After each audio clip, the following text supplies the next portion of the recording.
who's come with Venerable Plien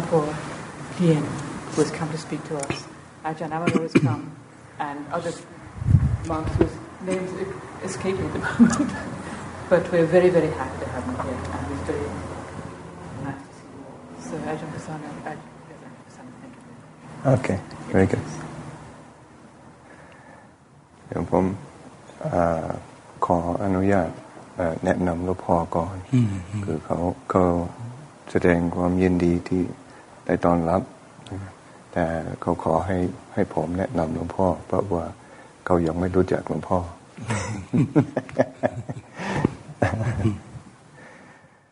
So this evening we have Luang Por Plien. Plien is his name, Luang Por is his title. Luang Por means Venerable Father. So it's both a respectful and affectionate sort of title to somebody who is elder and senior. So he is from the north of Thailand, and he has been a monk now for 48 years. His many of you in the community I know have had a lot of faith or a rising of faith for reading Ajahn Mun's biography, and certainly Reverend Gio Kennett was tremendous faith in Ajahn Mun. He met Ajahn Mun when he was 12 years old. His parents were disciples of Ajahn Mun, and he wanted to ordain, but his parents wouldn't let him. So he had to wait until he was well into his 20s before he finally got permission to ordain, and his parents gave him permission to ordain for 7 days, and he managed to keep extending it. So he's coming, and he has his monastery is in the north of Thailand, and he has studied under many of the great disciples of Ajahn Mun, and of course he himself is a renowned teacher in his own right in Thailand, and he's visited different places in the West. He's been to America before, but it's many years ago now, and this is his first time in Northern California, so that we are very fortunate to be hosting him at Abbey, and immediately thought it'd be nice to bring him up to Shasta Abbey and have you all meet him as well. So we'll invite Luang Por. คือได้แนะนำหลวงพ่อในลักษณะที่หลวงพ่อคือที่อยู่แล้วก็ได้พบหลวงปู่มั่นตั้งแต่อายุน้อยๆเพราะว่าทีนี้เขาจะมีศรัทธาในอาจารย์มั่นเคยอ่านประวัติของอาจารย์มั่นอาจารย์ทีนี้ก็เคยแนะนำให้ทุกคนอ่านประวัติของหลวงปู่มั่นแล้วก็ได้เล่าให้ประสบการณ์นิดหน่อยแล้วในชีวิตของหลวงพ่อก็ได้ตั้งนะโมกับผมนะโมตัสสะภะคะวะโตอะระหะโตสัมมาสัมพุทธัสสะนะโมตัสสะภะคะวะโตอะระหะโตสัมมาสัมพุทธัสสะนะโมตัสสะภะคะวะโตอะระหะโตสัมมาสัมพุทธัสสะจิตตังดันตังสุขาวหังติติณ บัดนี้ขอเจริญพรคณะปฏิบัติในบัดเชนของพวกเราทุกท่านที่ได้มาตั้งใจประพฤติปฏิบัติฝึกหัดอบรมจิตใจของตนเพื่อจะให้เกิดผลเกิดประโยชน์ในชีวิตเราจะอยู่บ้านใดเมืองใดประเทศไหนก็แล้วแต่บุคคลที่มีศรัทธาเลื่อมใสในการประพฤติปฏิบัติ ฝึกหัดอบรมตนเพื่อให้ได้รับซึ่งความสุขเกิดขึ้นแก่ตนเหตุฉะนั้นเนื่องในวันนี้ก็จะแสดงเรื่องการประพฤติปฏิบัติมีความภาคความเพียรประโยคพยายามฝึกฝนอบรมจิตใจ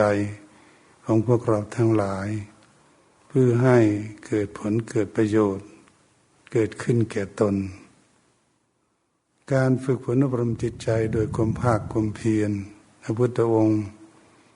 ในพระพุทธศาสนาตรัสสอนไว้ว่าสัมมาวายาโมความเพียรชอบสมาความเพียรพยายามปฏิบัติไปในทางที่ดีที่ชอบประกอบให้เกิดให้มีขึ้นแก่ตนทางกายวาจาใจของตนในหลักพระพุทธศาสนาสอนเอาไว้ให้คนเรานี้ศึกษาเพื่อจะให้รู้จักถูกจักผิดรู้จักดีจักชั่วรู้จักบุญจักบาป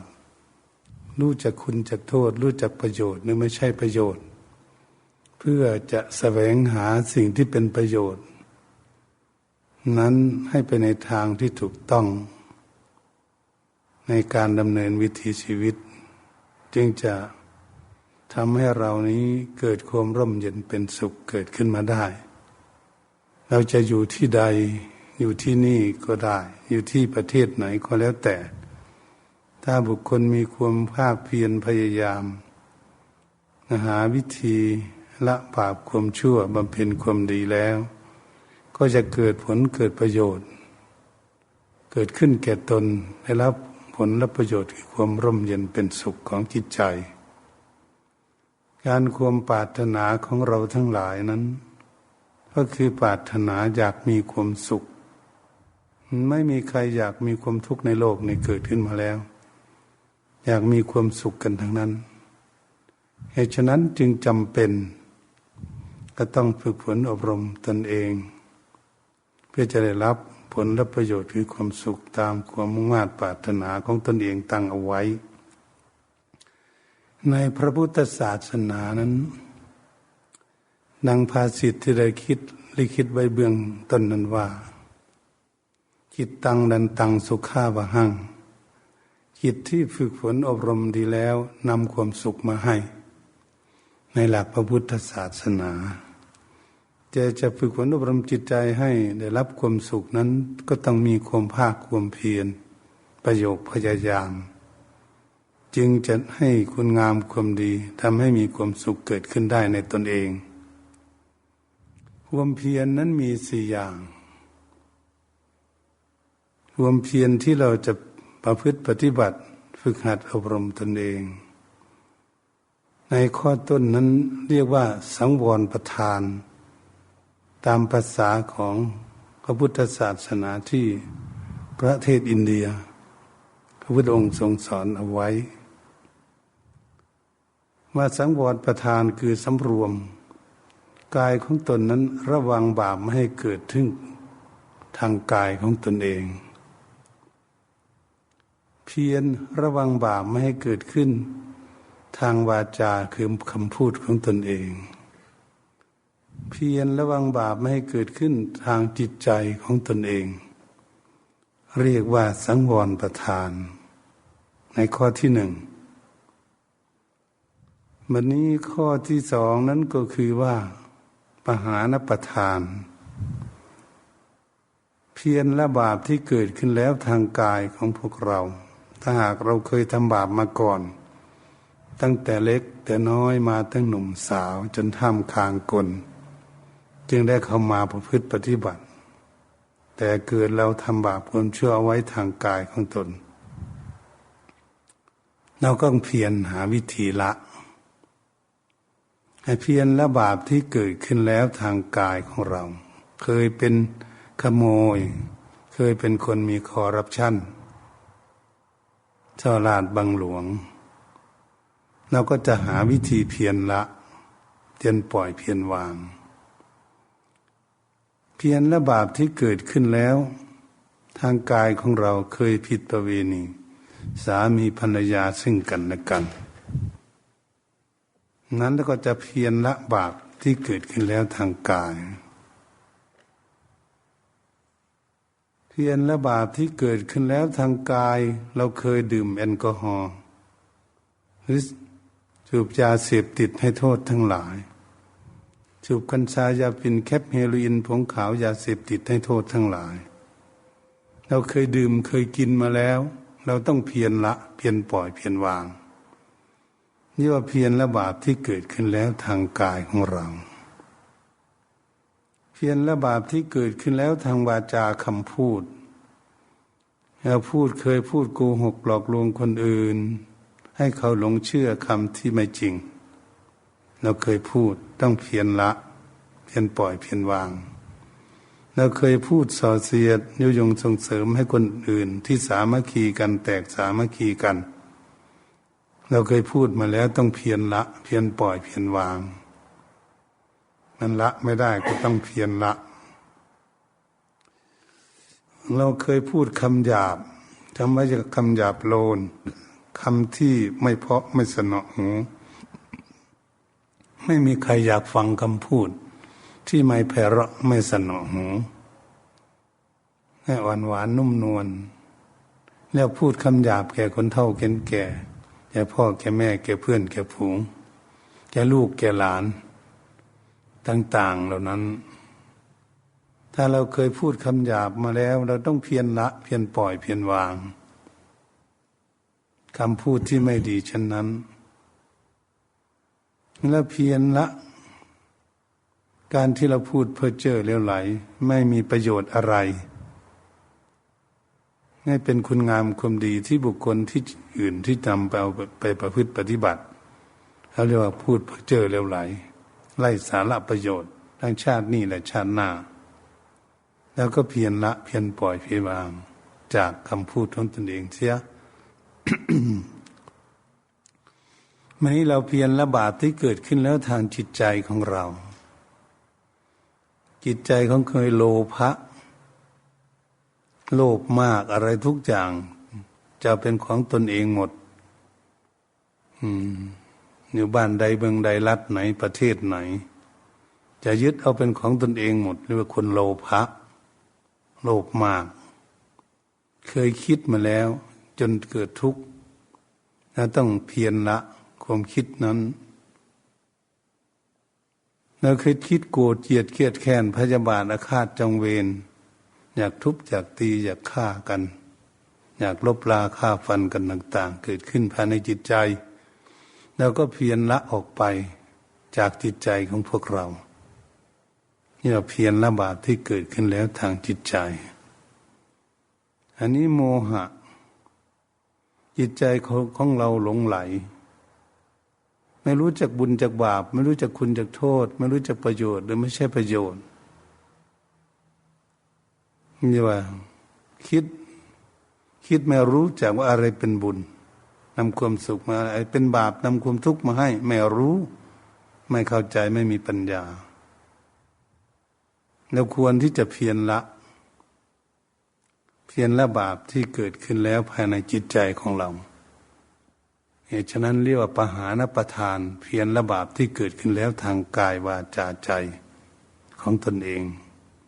ถ้ามันละยังไม่ได้ก็ต้องเพียรละเพียรปล่อยเพียรวางให้ได้ถึงเวลาเราละบาปความชั่วเมื่อเรามาบวชในพุทธศาสนาจะบวชไปเป็นนิกายอะไรตั้งใจประพฤติปฏิบัติก็ต้องพากันฝึกหัดละบาปความชั่วออกจากทางกายวาจาใจของตนทั้งนั้นเพื่อจะให้มันเกิดผลเกิดประโยชน์คือมีความสุขคนไม่มีบาปทางกายวาจาใจ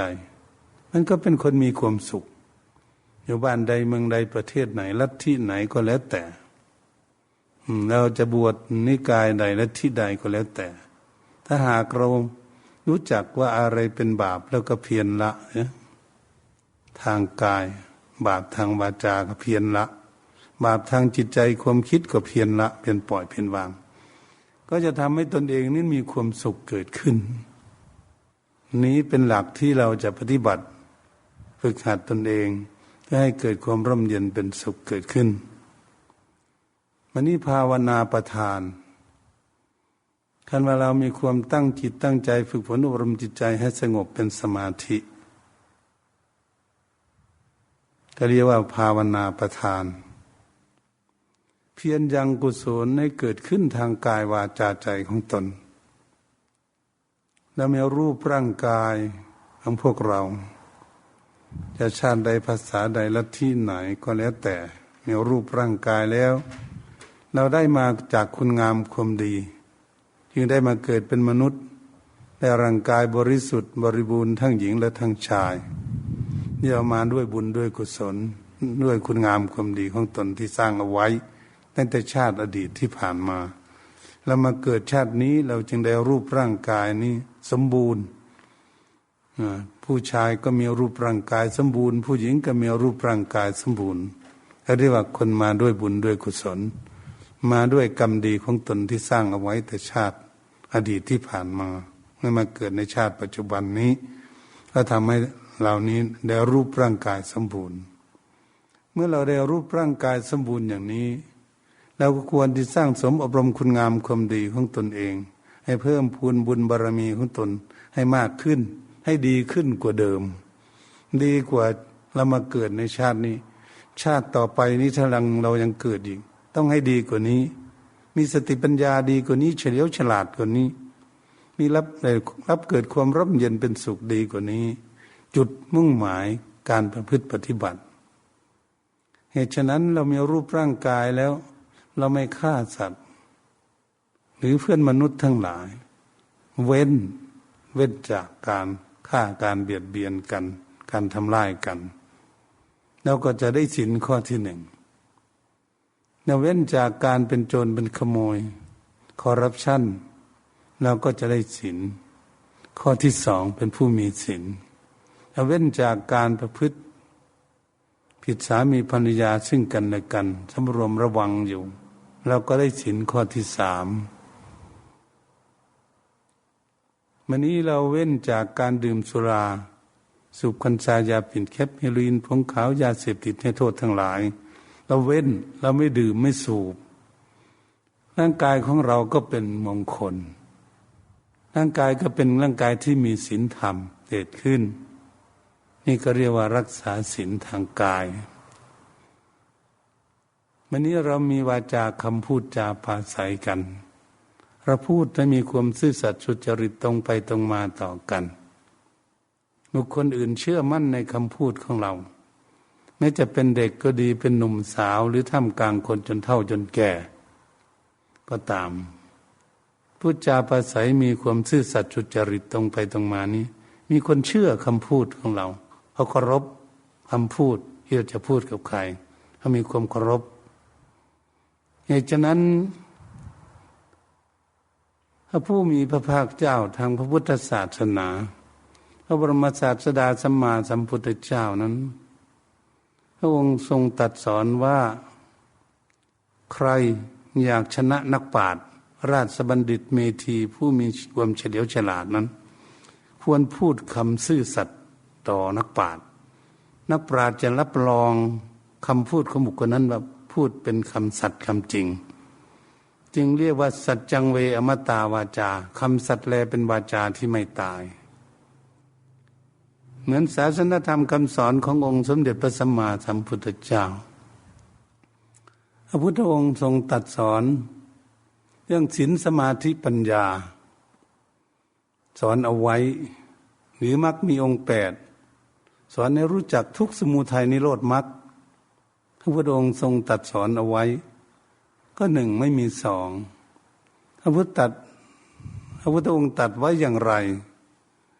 ก็ยังคงดำรงอยู่อย่างมั่นคงเหมือนพวกเราท่านทั้งหลายที่จะพากันบวชปฏิบัติฝึกหัดอบรมนิกายไหนก็แล้วแต่ก็มุ่งหวังตั้งใจจะปฏิบัติเอาคุณงามความดีให้เกิดให้มีขึ้นแก่ตนทั้งนั้นเหตุฉะนั้นพระพุทธองค์จึงทรงสอนเอาไว้ว่าอัตติหิอัตโนนาโถโกหินาโถปโรชยาตนแลเป็นที่พึ่งของตนจะพึ่งใครเราเป็นที่พึ่งได้ในพระพุทธศาสนาสอนอย่างนี้ วันนี้พวกเราทั้งหลายก็มีความตั้งใจทุกท่านพึ่งตนเองพากันปฏิบัติแม้รักษาศีลก็พึ่งตนเองเพื่อจะทำตนเองให้มีศีลวันนี้จะนั่งทำสมาธิฝึกฝนอบรมจิตใจให้สงบเป็นสมาธิก็ต้องพึ่งตนเองตั้งใจนั่งทำสมาธิหรือเดินจงกรมปฏิบัติการฝึกหัดจิตใจก็ดีจะเป็นหน้าที่ของตนเองที่จะปฏิบัติการฝึกหัดละกิเลสบาปความชั่วทั้งหลายทางกายวาจาใจจะเป็นหน้าที่ของตนทั้งนั้นที่จะละบาปความชั่วทั้งหลายออกจากกายวาจาใจของตนนี่จึงเรียกว่าตนแลเป็นที่พึ่งของตนเหตุฉะนั้นเมื่อทุกท่านได้พากันตั้งใจปฏิบัติก็ถูกต้องที่จะนำตนเองไปสู่จุดหมายปลายทางคือทางพ้นทุกข์นี่พระพุทธองค์ทรงสอนเอาไว้ให้พวกเรานี้ตั้งใจประพฤติปฏิบัติอยู่บ้านใดเมืองใดประเทศไหนก็แล้วแต่เราอยากมีคุณงามความดีก็มีความตั้งใจปฏิบัติเหตุฉะนั้นคำพูดคำสอนของพระพุทธศาสนาที่พระพุทธองค์ทรงตรัสเทศนาไว้เมื่อพระพุทธองค์จะเสด็จดับขันธ์เข้าสู่ปรินิพพานไปแล้ว2,550 ปีนี้เป็นทางพระพุทธศาสนาศาสนธรรมคำสอนของพระองค์ไม่ได้เสื่อมคลายหายไปไหนยังดำรงคงอยู่กับโลกนี้คนอยู่บ้านใดเมืองใดประเทศไหนนำไปปฏิบัติฝึกหัดตนเองได้รับผลรับประโยชน์เกิดความร่มเย็นเป็นสุขเกิดขึ้นมาได้นี่เป็นสิ่งที่เราเชื่อมั่นว่าพระองค์ทรงสอนให้รู้จักสัจธรรมของจริงเหตุฉะนั้นการที่เราพูดจาปราศัยมีความซื่อสัตย์จึงเป็นสิ่งที่เป็นประโยชน์มากต่อซึ่งกันและกันวันนี้เราพูดจาปราศัยให้บุคคลที่ยังไม่สามัคคีกันสามัคคีกันหันหน้าเข้ากันเหมือนพวกเรานี่แหละเรามาปฏิบัติด้วยกันอยู่ด้วยกันสบายสามัคคีกันไม่ถกเถียงไม่ทะเลาะกันให้เบียดเบียนกันอยู่ด้วยกันปฏิบัติด้วยกันได้นะพร้อมเพียงกันมีหน้าที่ปฏิบัติฝึกหัดอบรมตน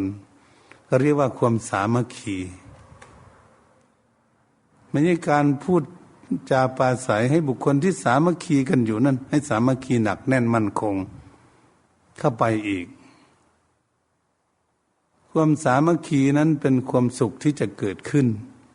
ทำอะไรทุกอย่างถ้าสามัคคีกันก็จะทำให้เกิดความสุขเหมือนเราทำความสะอาดในสถานที่ห้องปฏิบัติธรรมฟังธรรมนี่ก็เหมือนกันถ้าเราพร้อมกันทำจะเสร็จง่ายได้รับความสุขดังพระพุทธองค์ทรงสอนในหลักพุทธศาสนาไว้ว่าสุขาสังคสะสามัคคี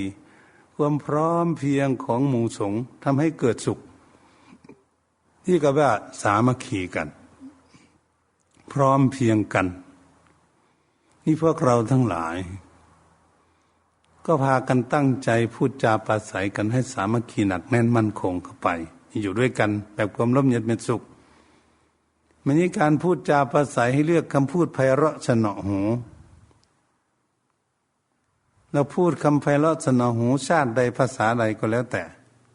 ถ้าคำมันไพเราะสนอหูฟังแล้วไม่ระคายเคืองหู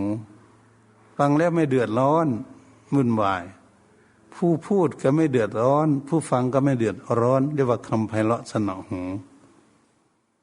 การพูดกับคนชาติใดภาษาใดแล้วแต่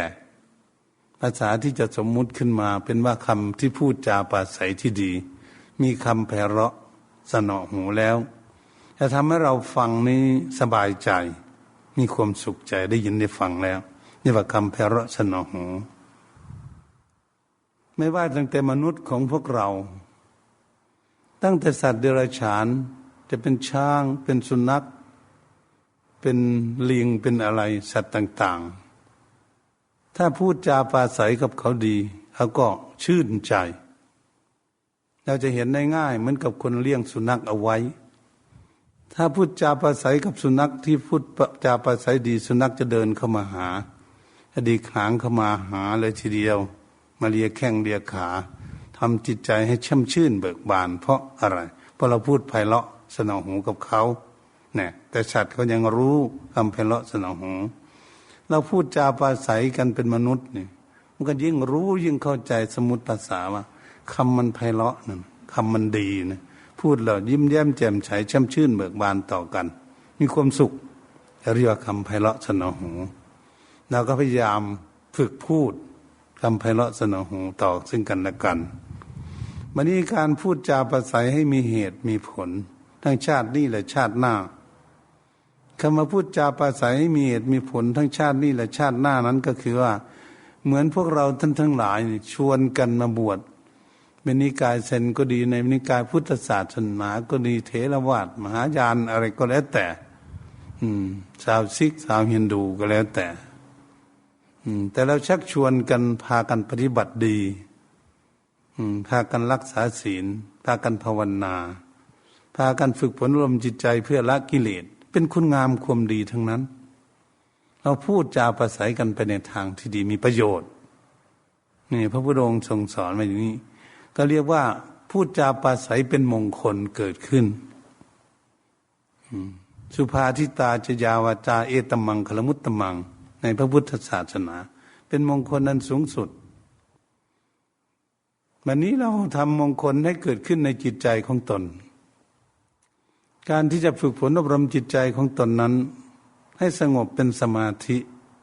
จิตใจจึงจะมีความสุขถ้าจิตใจยังไม่สงบเป็นสมาธิจิตใจยังวุ่นวายอยู่จิตใจยังเดือดร้อนอยู่ยังไม่สงบจิตใจก็ยังไม่มีความสุขเหตุฉะนั้นทุกท่านต้องจำเป็นที่สุดต้องฝึกฝนอบรมจิตใจของตนคือฝึกฝนอบรมจิตใจของตนนี่คืออโลภะ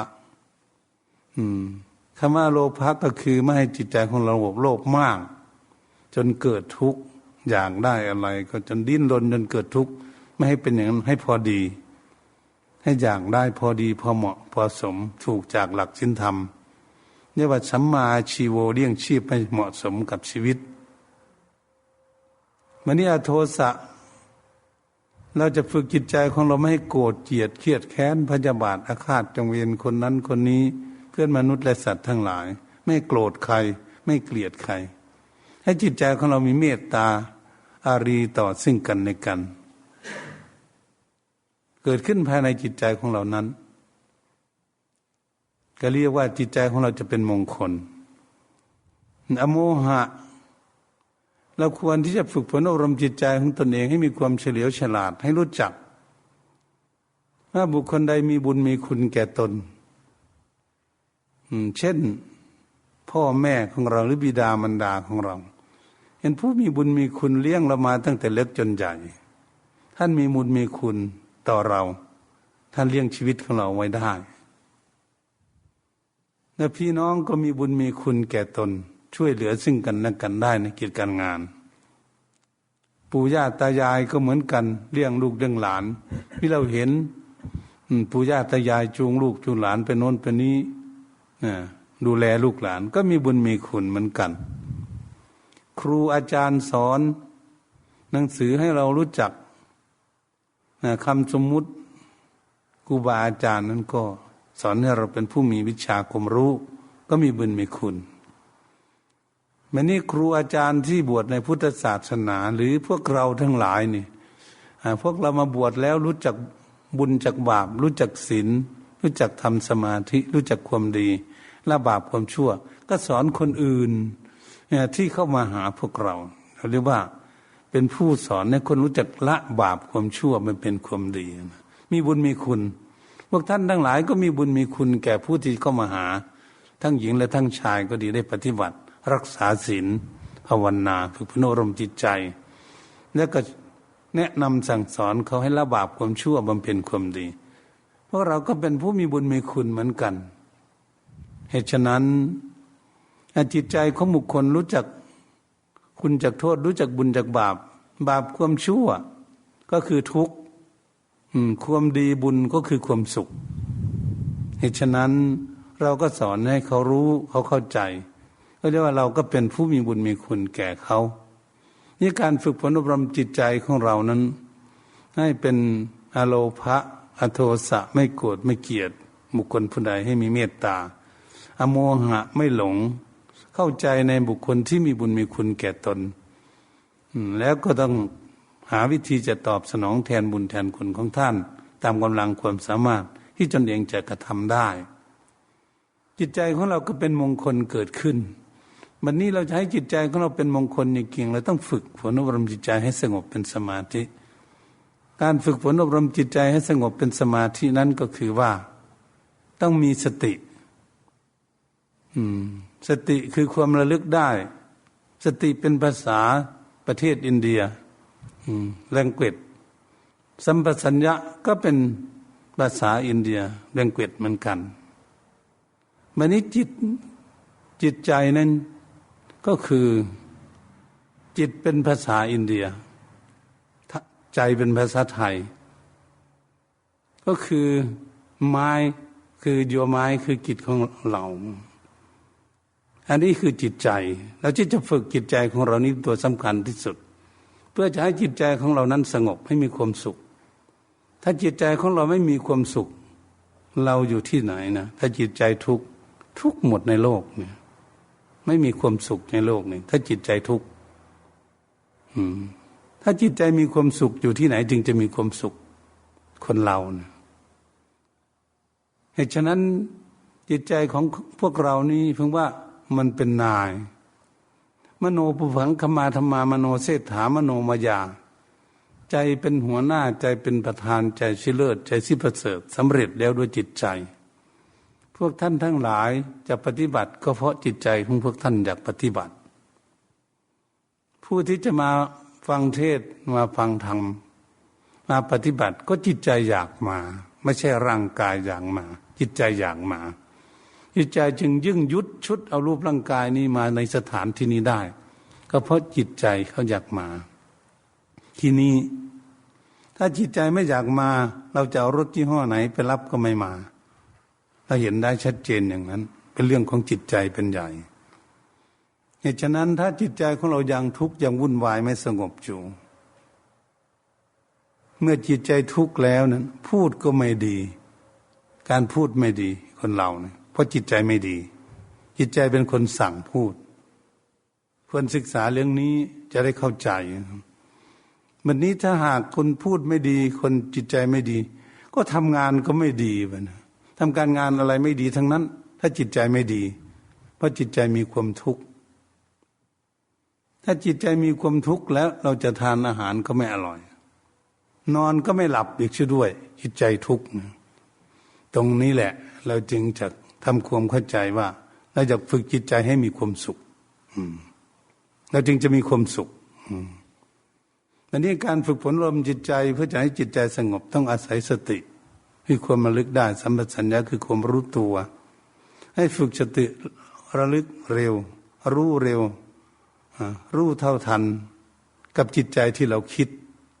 ความคิดthinkingคือเราคิดนี่คือจิตใจของเราเพื่อจะให้คิดอยู่กับข้อธรรมกรรมฐานในพวกท่านทั้งหลายพากันปฏิบัติแล้วเอาข้อธรรมกรรมฐานอะไรทำให้จิตใจสงบก็เอาข้อนั้นแต่ทางพุทธศาสนาในองค์สมเด็จพระสัมมาสัมพุทธเจ้าตรัสสอนเอาไว้อานาปานสติกรรมฐานคือลมหายใจเข้าออกและข้ออื่นๆก็มีมากแต่ว่าเอาลมหายใจเข้าออกหายใจเข้าพุทหายใจออกโท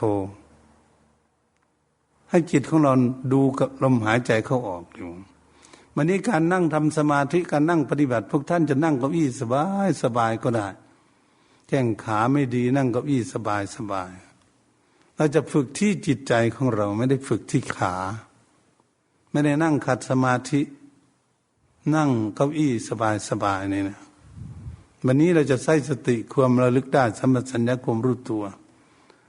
ควบคุมดูแลจิตของเราให้อยู่กับข้อธรรมกรรมฐานคือลมหายใจเข้าออกหายใจให้สบาย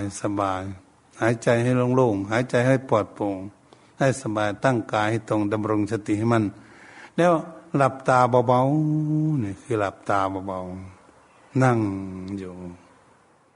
กำหนดใช้สติสัมปชัญญะควบคุมดูแลจิตใจของเราจิตมันคิดออกไปทางนอกแล้วก็ดึงกลับขึ้นมาหาข้อธรรมกรรมฐาน จิตออกไปข้างนอกดึงกลับขึ้นมาหาข้อธรรมกรรมฐานแล้วจิตสงบอยู่สัก5 นาทีก็เรียกเป็นคณิกะสมาธิสงบนิดหน่อยยังไม่เห็นความสุขวันนี้เราก็ใช้สติสัมปชัญญะประคองจิตของเราให้อยู่กับลมหายใจเข้าออกละเอียดหายใจเบาๆสบายจิตใจของเรานั้นอยู่ถึง20 หรือ 30 นาทีสงบอยู่กับข้อธรรมกรรมฐานกับลมหายใจเข้าออกละเอียดนั้นเราก็จะเห็นได้ว่าจิตใจสงบนานนั้นถึงอุปจารสมาธิจิตใจจะมีความสุขเกิดขึ้นเพราะจิตใจสงบไม่มีอะไรรบกวนจิตใจใจก็เลยสงบเป็นสมาธิเป็นอุปจารสมาธิแต่เราก็ไม่หยุดเราก็ใช้สติสัมปชัญญะควบคุมดูแลจิตใจของเรานั้นให้สงบนานถึงชั่วโมงหรือชั่วโมงครึ่งหรือ2 ชั่วโมงก็แล้วแต่บัดนี้จิตใจของเราสงบอยู่กับข้อธรรมกรรมฐานละเอียดกับลมละเอียดจนเหมือนจะไม่มีลมเบาสบายนี่เกิดขึ้นถ้ามันเกิดเบาสบายเกิดขึ้นเราก็เห็นว่าจิตใจสงบเป็นสมาธิเป็นอัปปนาสมาธินี่มันมีความสุขมากที่เราไม่เคยเห็นเลยตั้งแต่เกิดมาเรียกว่าจิตสงบเป็นอัปปนาสมาธิเมื่อจิตสงบเป็นอัปปนาสมาธิมันจะไม่มีร้อนไม่มีหนาวไม่มีหิวไม่มีกระหายและไม่อยากได้อะไรและไม่อยากพูดกับใครด้วยอยากอยู่คนเดียวอยู่สงบมีความสุขจะเป็นอย่างนั้นจิตสงบเป็นอัปปนาสมาธิบัดนี้เราก็พยายามที่จะประคับประคองจิตใจของเราอยู่ในความสงบแล้วก็จะมีปีติเกิดขึ้นถ้าว่าปีติเกิดขึ้นนะขนลุกขนพองเกิดขึ้นหรือตัวใหญ่มันจะเต็มห้องเขาเรียกปีติบางคนก็น้ำตาไหลมันก็ร้องไห้แต่ไม่ใช่น้ำตาไหลเพราะมีความสุขบางคนก็เย็นเข้าไปในหัวใจของตนเองบางคนก็กายเบาเหมือนจะลอยขึ้นไปบนอากาศเหมือนเครื่องบินลอยไปบนอากาศร่างกายมันเบาเพราะจิตใจของเรามันมีความสงบสุขมีความสุขมากอันนี้ก็เรียกว่าจิตใจสงบเป็นอัปปนาสมาธิพูดถึงผู้ฝึกง่ายๆอันนั้นฝึกจิตใจง่ายๆจิตใจสงบเป็นอัปปนาสมาธิให้รับความสงบสุขอย่างนั้นเราก็จะทำทุกวันให้จิตใจของเรานั้นสงบทุกวันเราจึงจะมีความสุขจิตใจสงบแล้วนะไม่มีอะไรรบกวนมีความสุขนี่แปลว่าการฝึกฝนลมจิตใจในเบื้องต้นทำให้จิตใจของตนสงบเป็นอัปปนาสมาธิ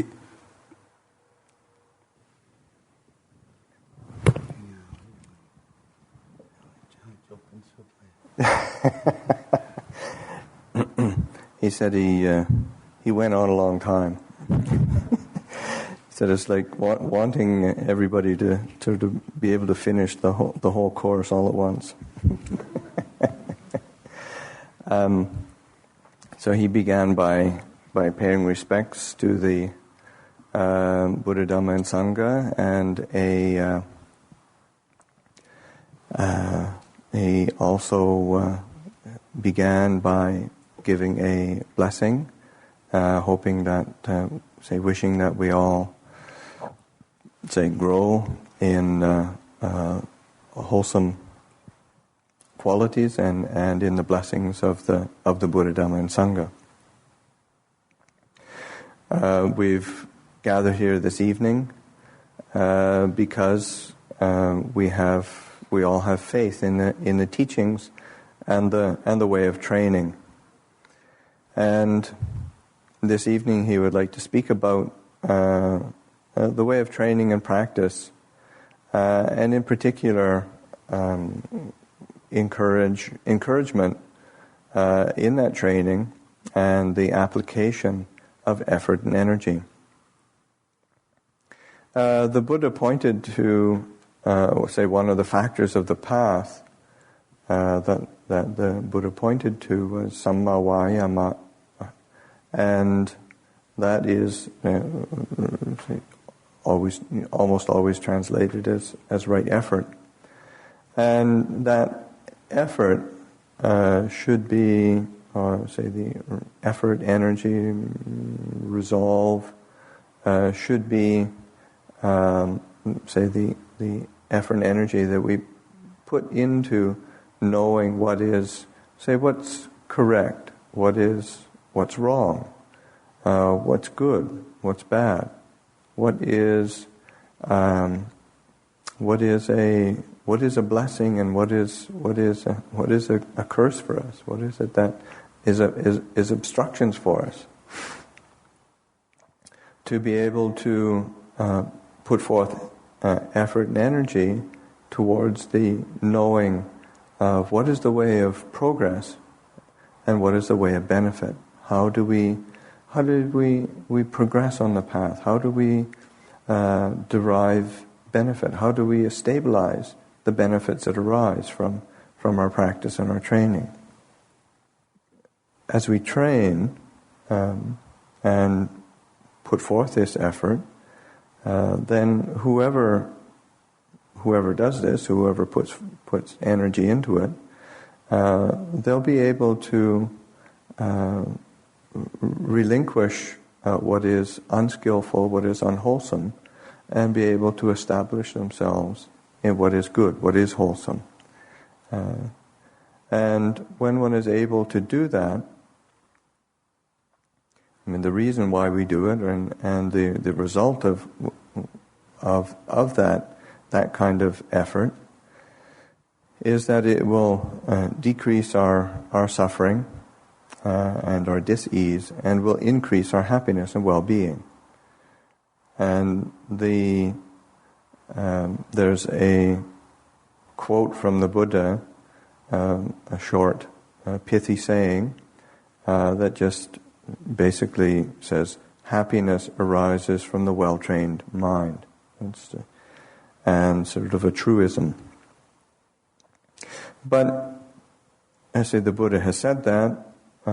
it's written down in the scriptures, but we have to know that for ourselves. We have to see that for ourselves. We have to gain confidence that that is actually true. Otherwise, we won't bother to continue to put forth effort. There's 4 different kinds of effort, and somehow I think I've only written down 3. But anyway, there are 4. The first is, in the Pali language, is Sangvara Patana, which is the effort that is directed towards restraint, so that the being able to establish a composure and a restraining within the kind of being able to hold things back. And the holding back is, say, a holding back from the stream of habit or conditioning that is unskillful, that is unwholesome, that tends to flow out into the things that trip us up and then come back and bite us with suffering. So that there's a need for that kind of effort to be able to hold things in check, to restrain. Another kind of effort is called Pahana Patana, which is the effort of cutting off. And this is what we put, placing attention on the cutting off of those unskillful things that we've done, we've recognized, this didn't work, it wasn't skillful, it brought suffering. This is the kind of effort that when we see that, we're trying to find ways to really relinquish that, to really let go, because that leads to a purification, or it leads to a respite, at least a respite from that, say, the suffering that can be created. So that those are sort of like within basic moral precepts. Somebody has taken life, taken life of human beings, taken life of animals, then recognizing that it's unskillful and putting forth the effort to really stop that, to cut that tendency off. If somebody has stolen, has ever been a thief in some way, or engaged in something that was corrupt, engaged in corruption, then to be able to cut that off, to not to be able to relinquish that tendency, or having engaged in immoral sexual conduct, this inappropriate sexual conduct that is creating conflict or difficulty in the family, that to be able to really be willing to cut that off. Intoxicants, whether it's alcohol or drugs, to be able to see that is something that leads to suffering, and to be able to relinquish. In terms of speech, to be able to recognize that when we engage in false speech, it's problematic, and to be able to be willing to cut that off, to let it go, that it seeing that it leads to disharmony, or particularly, so there's divisive speech, backbiting, and that really leads to conflict, disharmony, lack of trust. To be able to cut that off, to be willing to relinquish. Coarse speech or rough speech, those are kinds of speech that are, they're not beautiful. They're not conducive to creating a good feeling. The avenue of speech is, for human beings, is one of the most important means of communication, and if we're unable to relinquish, tendencies to rough speech, coarse speech, it doesn't create a good feeling amongst us as human beings, or the speech that is kind of frivolous or gossip or kind of empty speech, empty chatter, that it really isn't useful. To recognize that's all it is. We don't. It's a habit maybe. But it isn't really bringing any benefit. It should be let go of. It can be let go of. So that seeking various ways, this is what, the effort towards relinquishment is seeking ways to release these things because they bring suffering. And they bring suffering. One recognizes that there's kind of fundamental roots that action and speech revolve around that are resulting in suffering. Kind of the root defilements of lobha, greed, dosa, anger, moha, delusion. Because, the nature of greed is that it wants. And it doesn't want a little, it wants a lot. It wants everything. It doesn't have a boundary. So that we need to pay attention to bringing up effort that is going to let that go, let that tendency go, see that as a mental state of desire that doesn't have a boundary and isn't going to lead to happiness and well-being. It's going to lead to suffering. The same with dosa, which is anger, ill will. When we have anger or ill will in the mind, the action that we want to accomplish with that ill will is to harm somebody. It's just, that's its nature. It wants to harm in some way. It wants to. It's not beautiful. It's not going to lead to well-being. So that what we want to do is relinquish, to let go. They say the root defilement of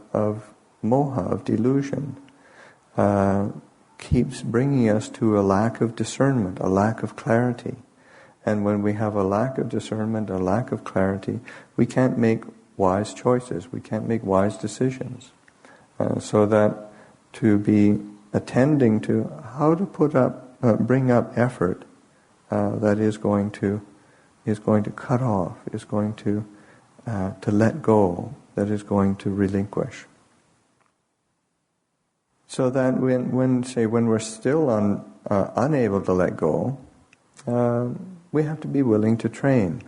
We have to be willing to train in order to free ourselves from these various obstacles. And, whatever sect, nikaya, whatever kind of group within Buddhism that we belong to, we ordain in and train in.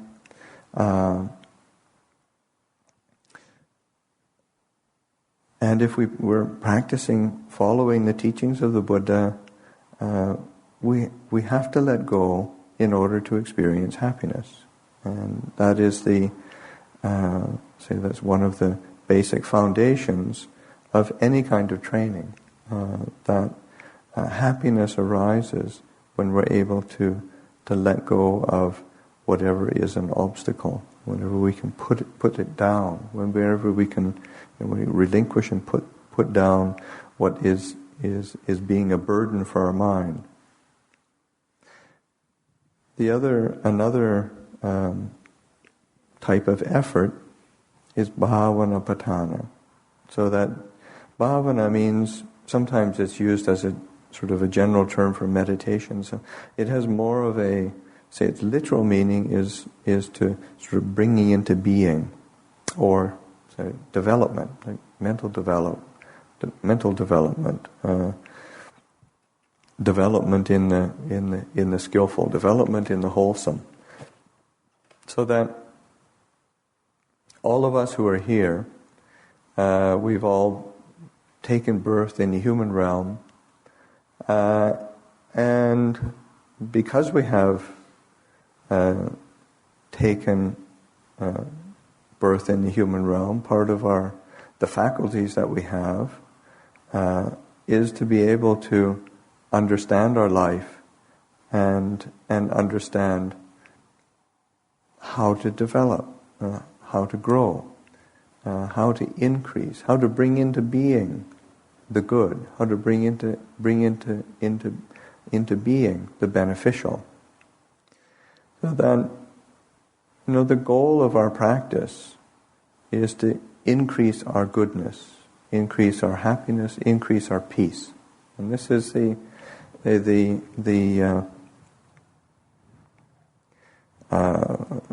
function or the duty of the effort that is focused on development, on this type of training, so that as a foundation, what do we bring into being? Well, we start at least by bringing virtue into being. This is for all of us as human beings, basic foundation is our virtue, is our precepts. So that when we're able to be holding to the precept of non-harming, then what we're able to do is live in a harmless way, in a way that doesn't create problems for anybody, doesn't create suffering for any creatures. When we're focused on the virtue of in the second precept of general precepts, that we're able to be free from dishonesty, from the tendency to actions of corruption or cheating or stealing in some way. Our relationships are harmonious. We live within the family in a skillful way, in a happy way, in a harmonious way. We're able to have beautiful speech, and when our speech is beautiful, then it leads to trust, and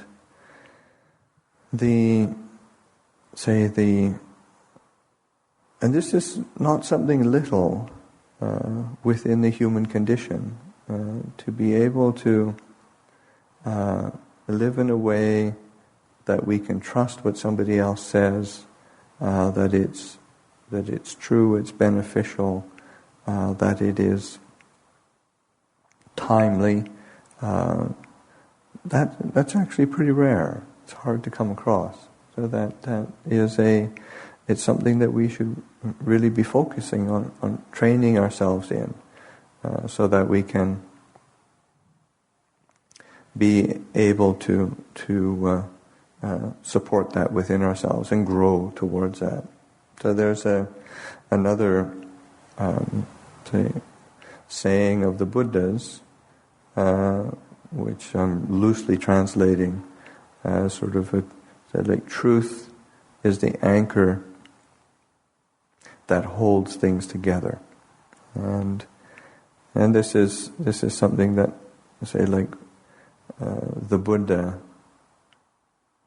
when he spoke truth, and this holds things when we're able to both hear speech or rely on speech that is true, then that leads us into a good way, and certainly by attending to the Buddha's teachings, this is speech that it's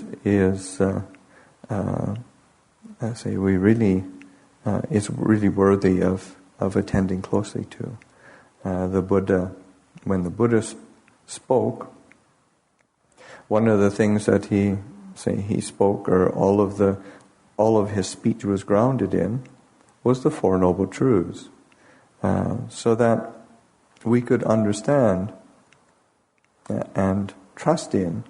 these noble truths that would allow us to practice, to develop, to train, and recognize that these are just as they are. Suffering is just as it is. The cause of suffering is just like this. The cessation of suffering is just like this. Path leading to cessation of suffering is just like this. These are sort of truths that are, the Buddha has spoken, and they bear fruit if we're willing to follow them. So that all of us who've ordained, who are training, we're seeking freedom and peace. And if we are seeking freedom and peace, it's something that we have to put some effort into. And when we do put effort into it, we rely on our efforts. And one of another short saying of the Buddha's is that, oneself has to be one's own refuge, so that we can't rely on somebody else to put in effort for us. We can't rely on other people to purify us. We can't rely on other people to do our meditation for us. We can't rely on other people to be restrained for us. We have to rely on ourselves. So that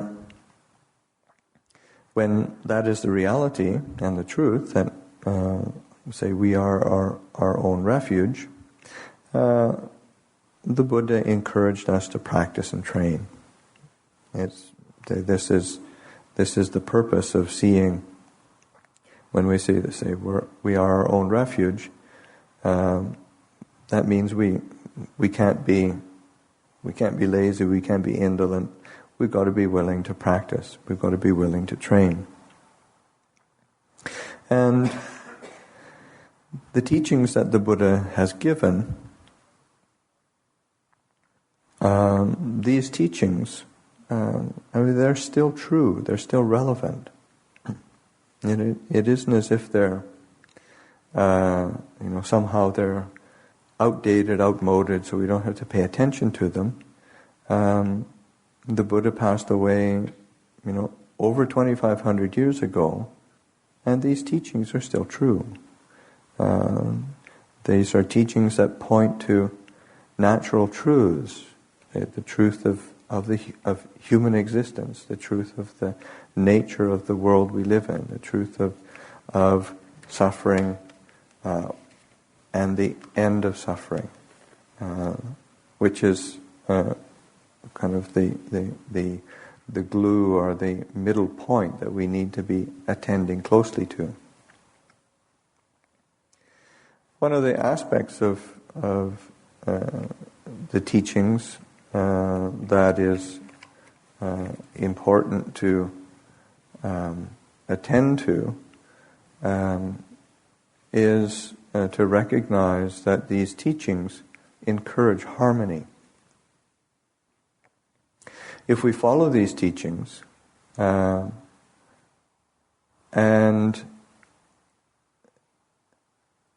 if in the past we have been, say, not harmonious, we've not been able to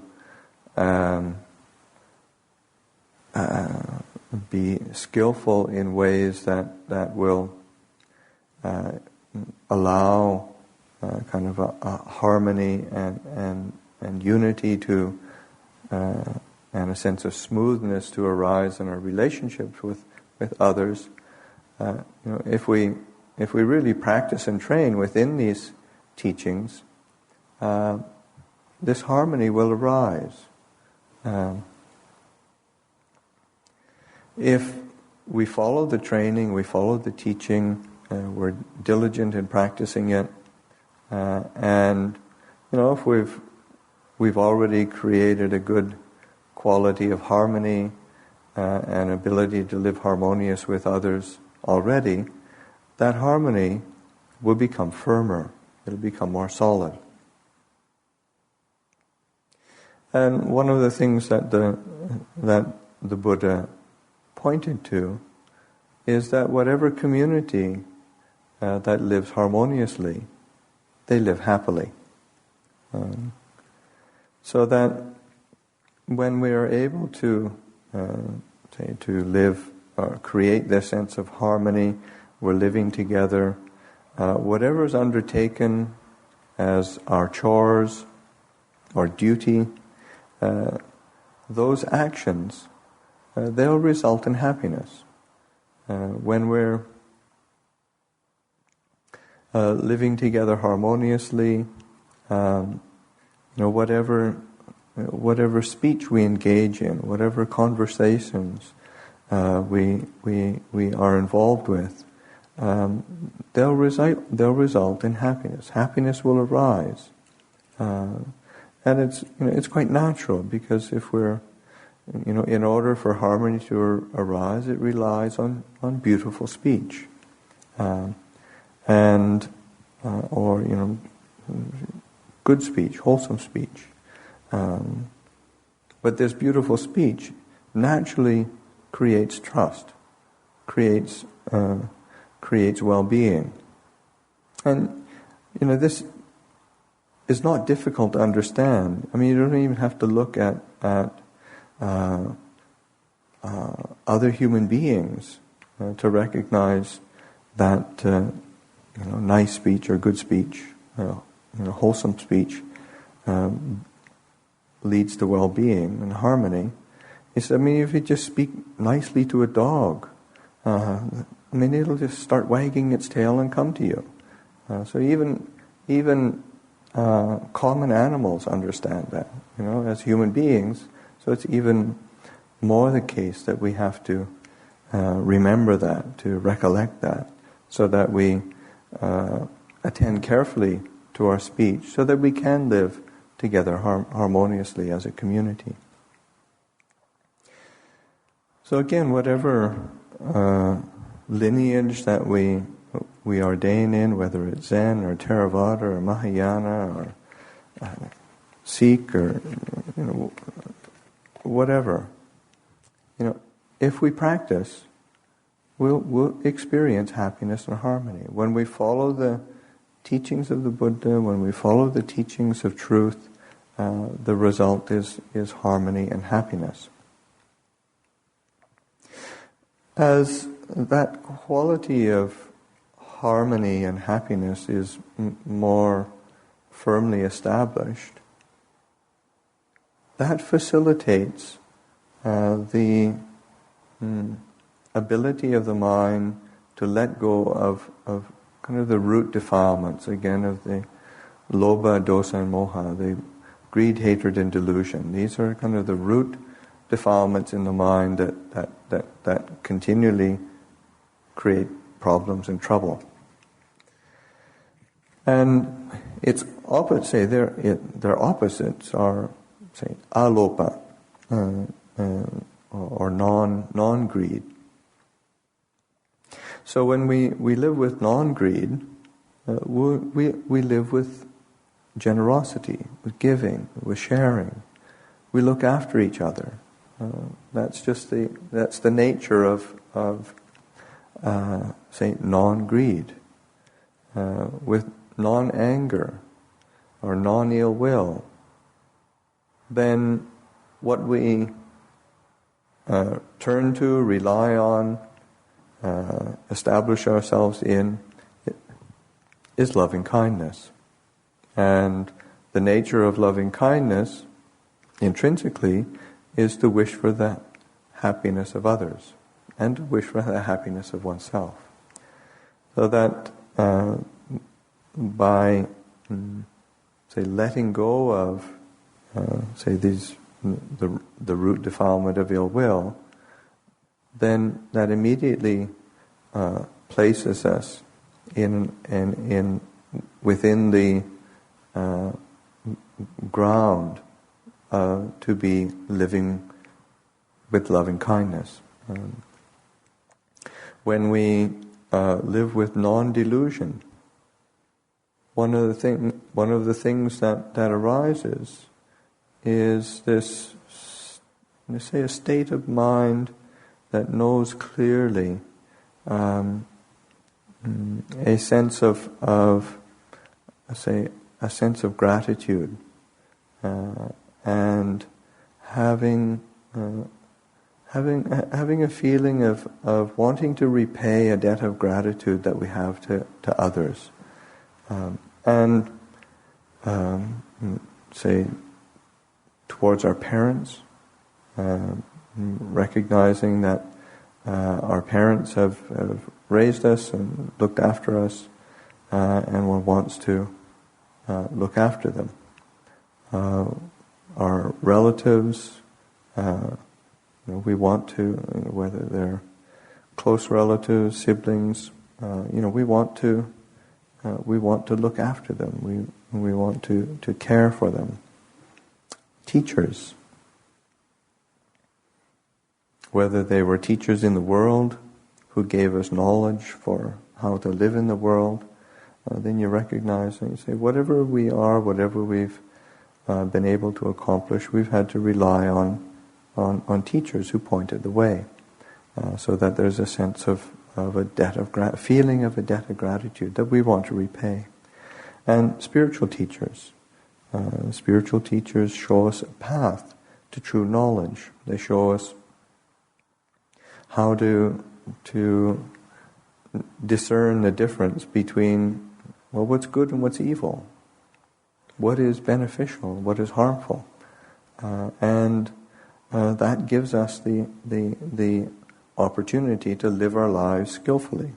and that's a tremendous gift that gives us the opportunity to try to make that more and more firm within our life, so that the function of non-delusion is to encourage us in ways that are more well-grounded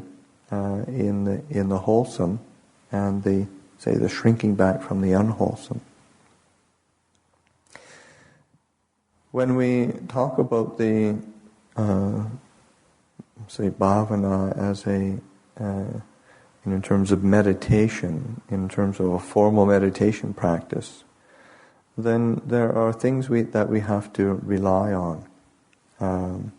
The first is mindfulness, awareness, attention. We have to train ourselves in being able to sustain attention, to be able to not be forgetful, not to be kind of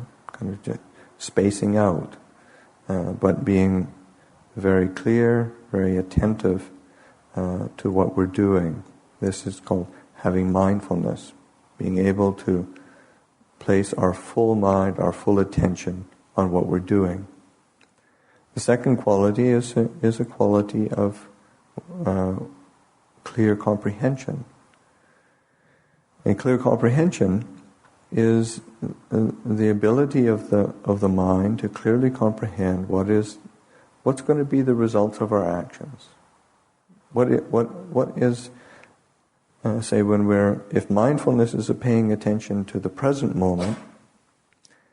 clear comprehension understands what we relied on to get to that point. What does this point? How does that relate to the results of our actions? So that the function of clear comprehension is to be able to integrate, the present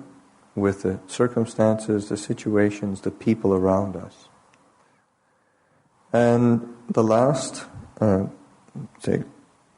thing or quality to be attending to, is the mind itself. What is the mood of the mind? What is the content of the mind? What is the feeling within the mind? Are we attending to that? Are we paying clear attention, or do we know that? Because if we don't know our own mind, we can't really have happiness. If we don't know our mind, we can't really know a way out of suffering. It's because it's the mind that is the leader of all actions. It's not the body. The body follows what the mind tells it to do. So that we have to understand the mind and understand it in a way that we are able to recollect or recognize what is it that the intention within the mind is, the volition within the mind is. Where is it taking us? And and the mind leads us. It's a leader both in, the unskillful as well as the skillful. The fact that we've come here tonight to listen to Dhamma, it's because our minds have led us here. The mind has decided, I want to come and listen to Dhamma tonight. And then it brings you here. And if the mind wasn't interested, wasn't willing, it wouldn't bother. It wouldn't be here. It wouldn't matter, whatever kind of car came to pick you up to come to the teachings. Somebody sent a limousine to pick you up. If the mind wasn't interested, you wouldn't be here. So that the mind is the leader. We need to know the mind. We have to understand the mind. We have to pay attention to the mind so that we're not confused or fooled by the mind. So, whatever work we do, if the mind is not in a good state, if it's not clear, then the work that we engage in, it just won't be accomplished in a good way, in a fruitful way. And even on a mundane level, whatever food we eat, if our mental state is not good, even food is not going to taste good. It's just, you miss out on so much. If the mind is not peaceful, is not clear, even trying to get a decent sleep, the mind is still sort of churning away, and one isn't able to sleep properly, isn't able to rest properly. So we have to pay attention to training and developing the mind, training to be able to hold the mind steady in order to reap the benefits that can arise from the well-trained mind. Now, when talking about formal ways of practice, formal ways of training, is the development of mindfulness of breathing. And this is probably the most common technique that the Buddha taught, and it's the most common. But there's many different techniques, many different methods, so that whatever particular method one finds appropriate or useful is fine. But if one is using the mindfulness of breathing, then just to focus attention on that simple object. If one is using some other method, then to be able to focus attention on that and adjust it accordingly. According to these instructions. This is just an overview. So that taking an object, like the breath, and paying attention to the in-breath, paying attention to the out-breath, paying attention to the feeling of the breath, the sensation of the breath. Is it coarse? Is it refined? Is it smooth? Is it rough? Just to be able to get a clear sense of the breath as an object. When we're doing that, we're doing it in order to train the mind, so that whichever posture we use, if we're sitting cross-legged, if we're sitting in a chair, the main thing is that we're trying to bring attention to the object of meditation. We don't need to be too concerned about the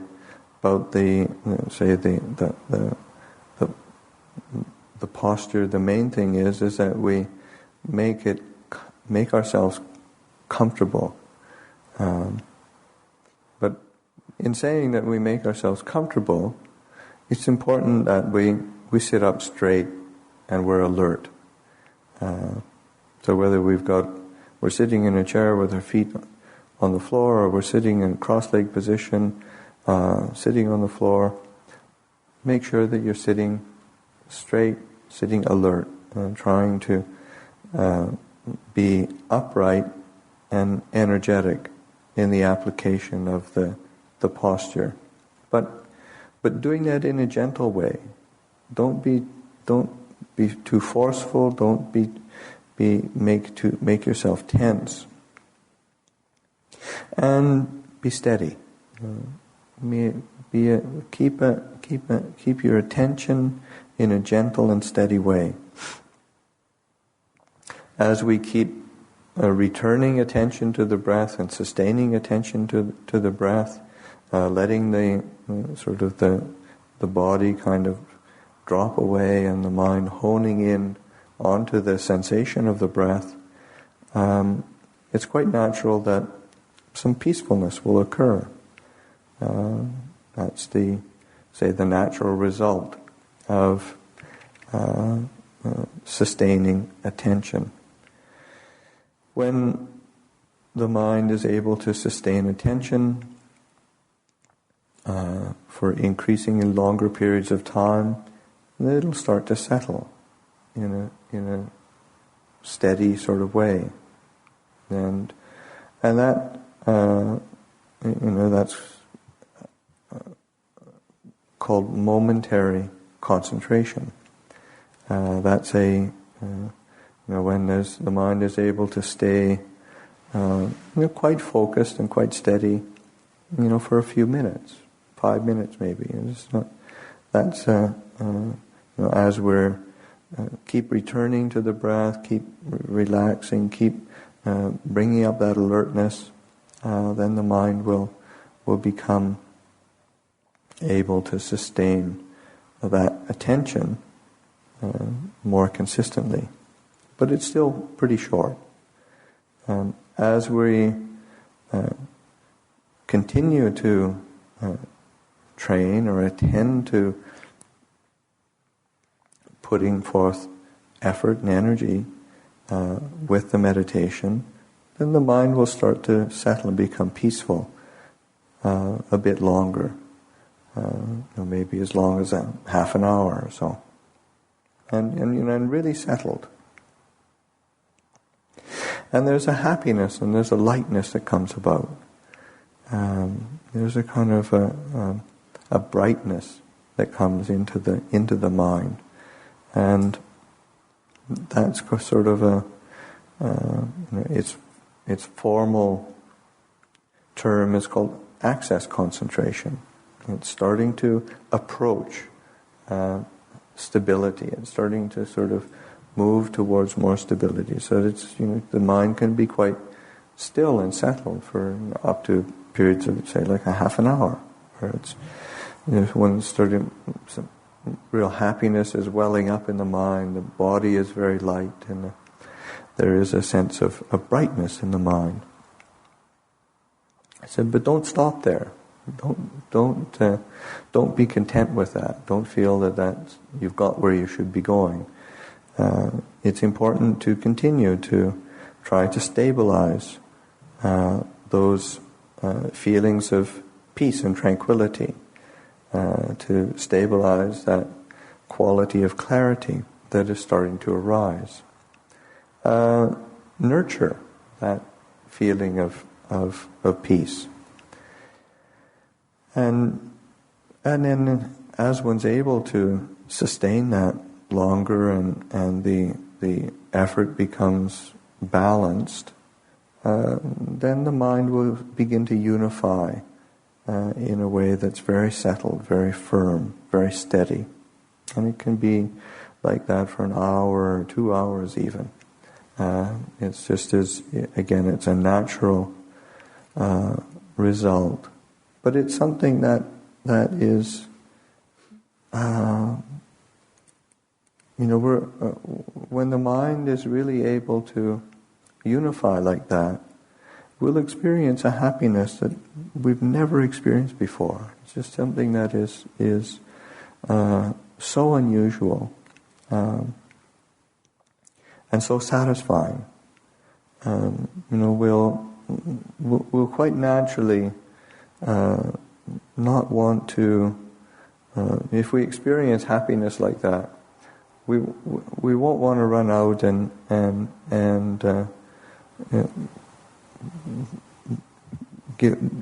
engage in things that are going to agitate the mind. Or we'll want more solitude. We'll want to be able to sustain that a bit more.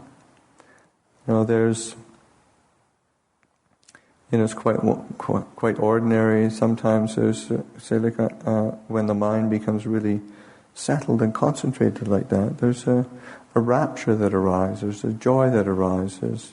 You'll have, maybe like tears flowing, and they're not. Those are not tears of sadness. Those are tears of joy. Those are tears of and it's like a natural expression of the fullness of the heart. The heart is full, and there's a spaciousness there. There's a the body is not feeling painful. We don't really even feel the body at that point. It's not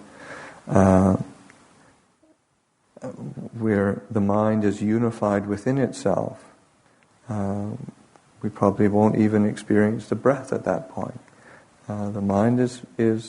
unified on an experience of stability and clarity, and there's going to be a lot of happiness with that. The happiness of the mind that is well trained is something that is to be attention should be directed towards it. We should be willing to want to find this as an experience for ourselves. And some people will find this easy, and some people will find it difficult. But to be willing to train, be willing to put attention on developing these foundations. And the foundation that we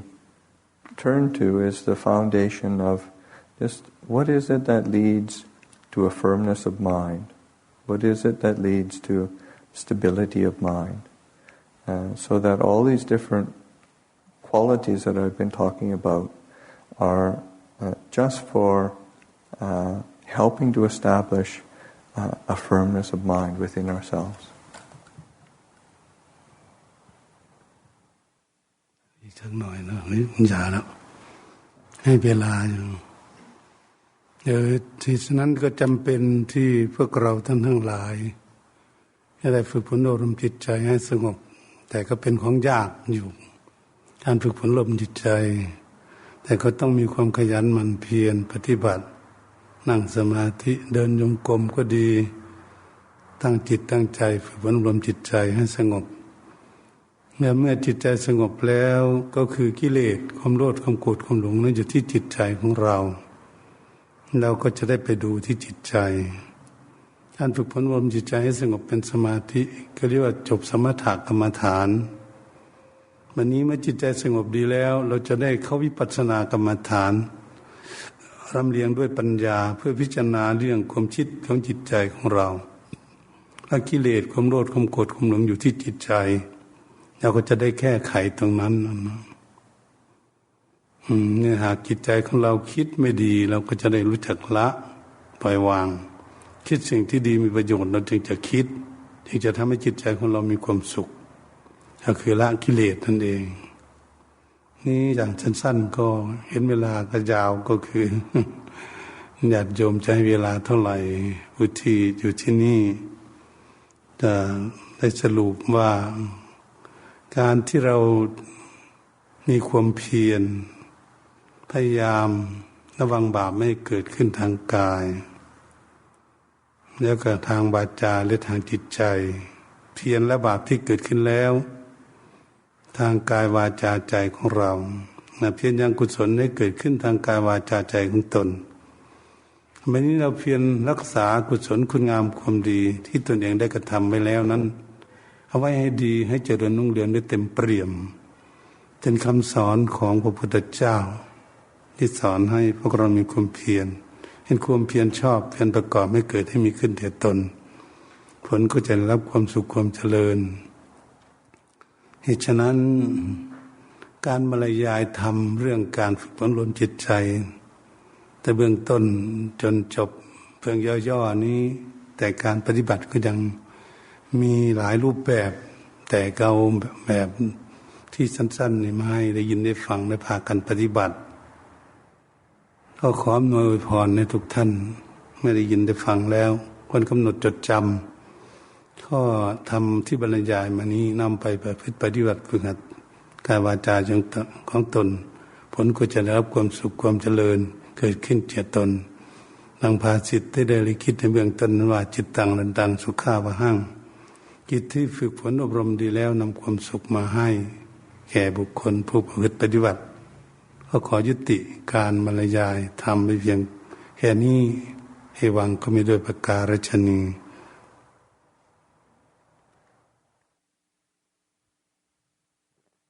So it's necessary to train in order to find peace. This is a sort of a natural truth, and for all of us who are seeking peace, we need to be willing to train to practice. And in reality, I mean, it's actually not so easy. It's actually kind of difficult. But that training is to be brought into all the things that we do, and we need to pay attention to sitting meditation, doing walking meditation, bringing attention and clarity into the activities and engaging with the world around us, engaging with our duties and responsibilities. And when we bring this training into all of the aspects of our life, then we will say necessarily or quite naturally want to be relinquishing and letting go of those root defilements of greed, hatred, and delusion, because we want to find happiness. We want to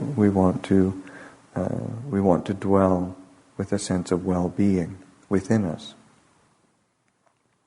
What I've talked about mostly this evening was about ways of bringing about a quality of tranquility, a peacefulness of mind or heart. But it's also important to pay attention to the different aspects of insight, to be reflecting on the ways that allow us to see truth, see things in their true nature. And we take the tranquility or peace that arises from our meditation and our cultivation of mindfulness, and turn that back on the mind itself so that we can see clearly, so that we can see through to the truth. This all relies on effort. And as is this evening speaking a lot about effort, energy, learning how to apply the appropriate effort to relinquish what needs to be relinquished. applying the appropriate effort to develop what needs to be developed. So that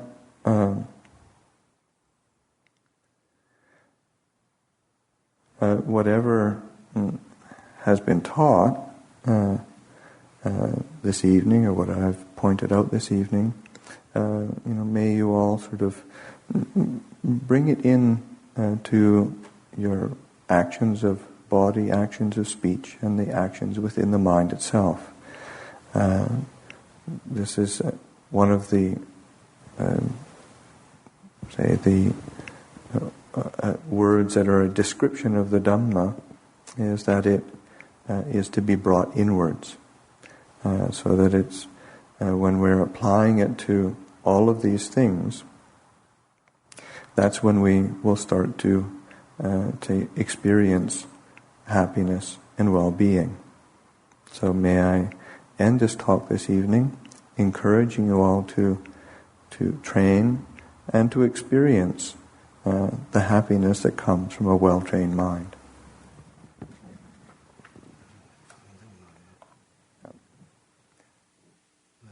He's spoken in Thai. He's spoken in Thai, but one of the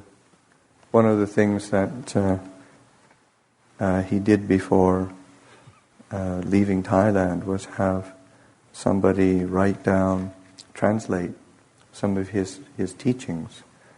into English, so that he could sort of bring them out and read them from time to time to people. So he'd like to do that.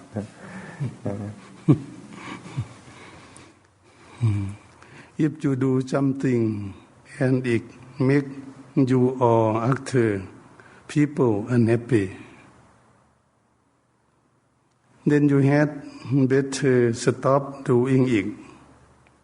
If you don't stop, you will suffer. If you can stop, you will be happy. If you can't stop doing it, you will suffer over and over again. You must understand that if you can't let go, it will cause you trouble and suffering. If you want to be happy, you must stop doing whatever you have done to make yourself unhappy. If you can stop doing or can let go, you will be happy. If you can let go, your mind will calm down to meditation. If you can calm down, you will be happy. Do you agree with me? If it's good, then we will do really good, practice well. It's nice and you will have happiness. If you think a lot, it will take away the peace and you will suffer. Doing evil deeds by way of body, spirit and mind will bring you much suffering. Doing good deed by way of body, saying good thing and thinking good will bring you happiness. If you are suffering, stop doing, saying or thinking now to stop the suffering. Every one of us has been born into this world, and if you do good, say good, and think good thing, you will have happiness. And if you do not do good, do not speak good, and do not think good thing, you will suffer. For this reason, if everyone does not do good, does not speak good, and does not think good thing, all of us in this world will suffer. When we understand these three things, we will do only good, speak only good, and think only good thing, and so everyone in this world can be happy.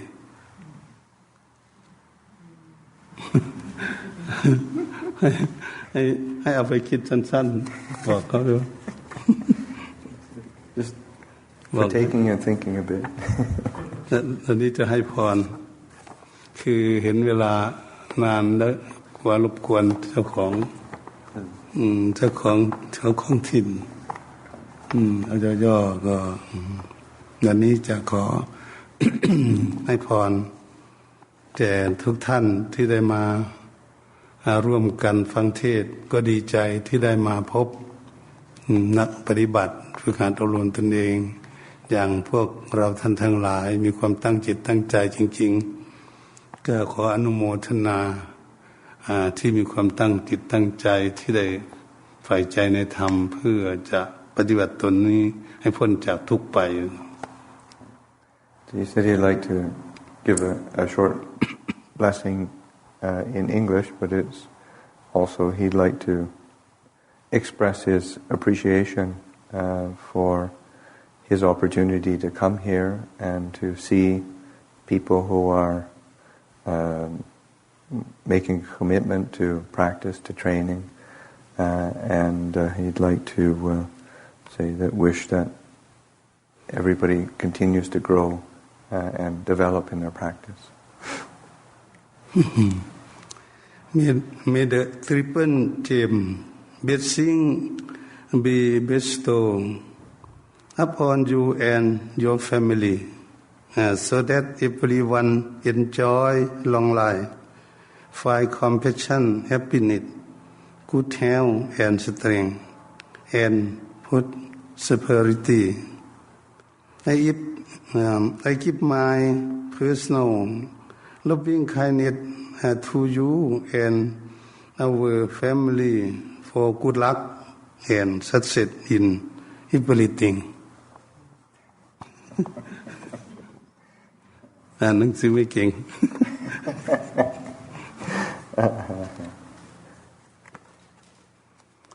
เพราะเห็นว่านั่งนานสมควรก็เลยถ้าจะถามบางอย่างก็ได้ถ้ามีเวลาถ้าไม่มีเวลาก็แล้วแต่ He says he's seen that we've sat quite a long time now already, so if we want to pack it in, we can pack it in. But if anybody has a question, he's happy to answer questions.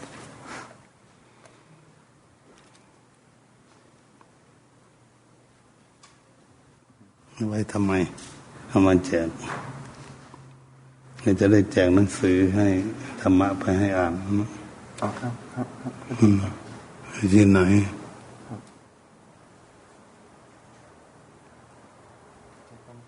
แจกเลยแจกเป็นได้ครับอย่างเดียวกันถ้าได้ก็ไม่เราแจกกันเลยดีกว่าเพื่อสะดวกต้องให้เราพระลงคงหนึ่งก็ได้อันนั้นให้หัวหน้าแล้วอันนั้น It's just trying to get some books together to pass out to people. คนละเล่มนี่เป็นสองอย่างเดินแจกไปด้วยกันเลยไม่ต้องเสียเวลาเลยทำมันช้าคนหนึ่งก็แจกเล่มหนึ่งคนก็แจกเล่มหนึ่งเดินตามกันไปเลยแจกนี่เพื่อจะได้ไปอ่านเอามาแจกเลยจะอีกครั้งไว้เมื่อไรเสียเวลาเพื่อเพิ่งจะได้ไปอ่าน Just giving them a bad time. Don't waste time. Yeah, go ahead, pass it out. รับให้เลย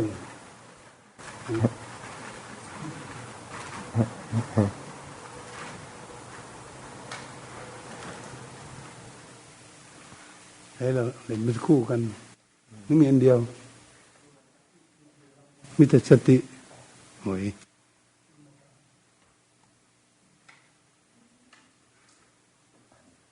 หมดเลย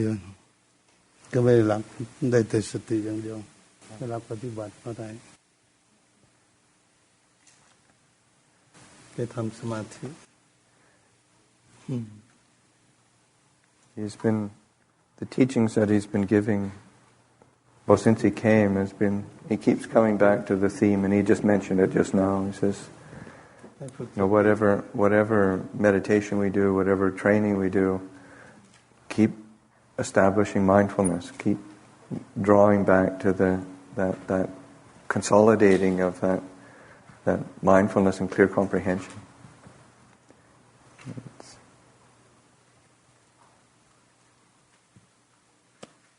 ไม่ได้ตัวจิตตัวภาวนาใช้ตอนนั้นได้ละอันที่ถือมาเมื่อกี้นี่เป็นจิตตภาวนาแน่ยังกรรมยังมีอยู่เว้ยนี่ว่ามีเล่มเดียวเว้ยแยกตามกันมาเลยกรรมได้เท่าไหร่แล้วจะไปอ่านกัน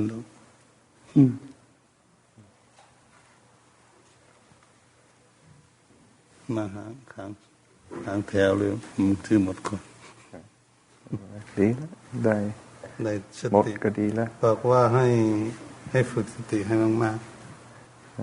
ๆได้ตัวนั้นสติมันได้ละมั้งอันท่านนี่สติมึงดูได้หรือมันเอาไปให้ซ้ำอีกก่อนให้แต่กรรมมันนั่นโอ้เอาให้ผู้ใหญ่พวกที่หัวหน้าเพิ่นทำไปสู่ความสงบนั่นคือสำคัญจะได้อ่านก็ให้ไปครั้งหนึ่งแล้วงั้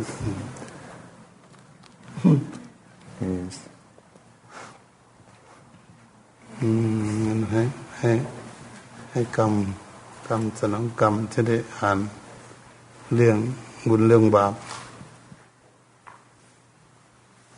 ในน้อยเดียวหนึ่งเพศนั่นนี่ได้แค่คนขัดก็ฝึกสมาธิด้านปัญญา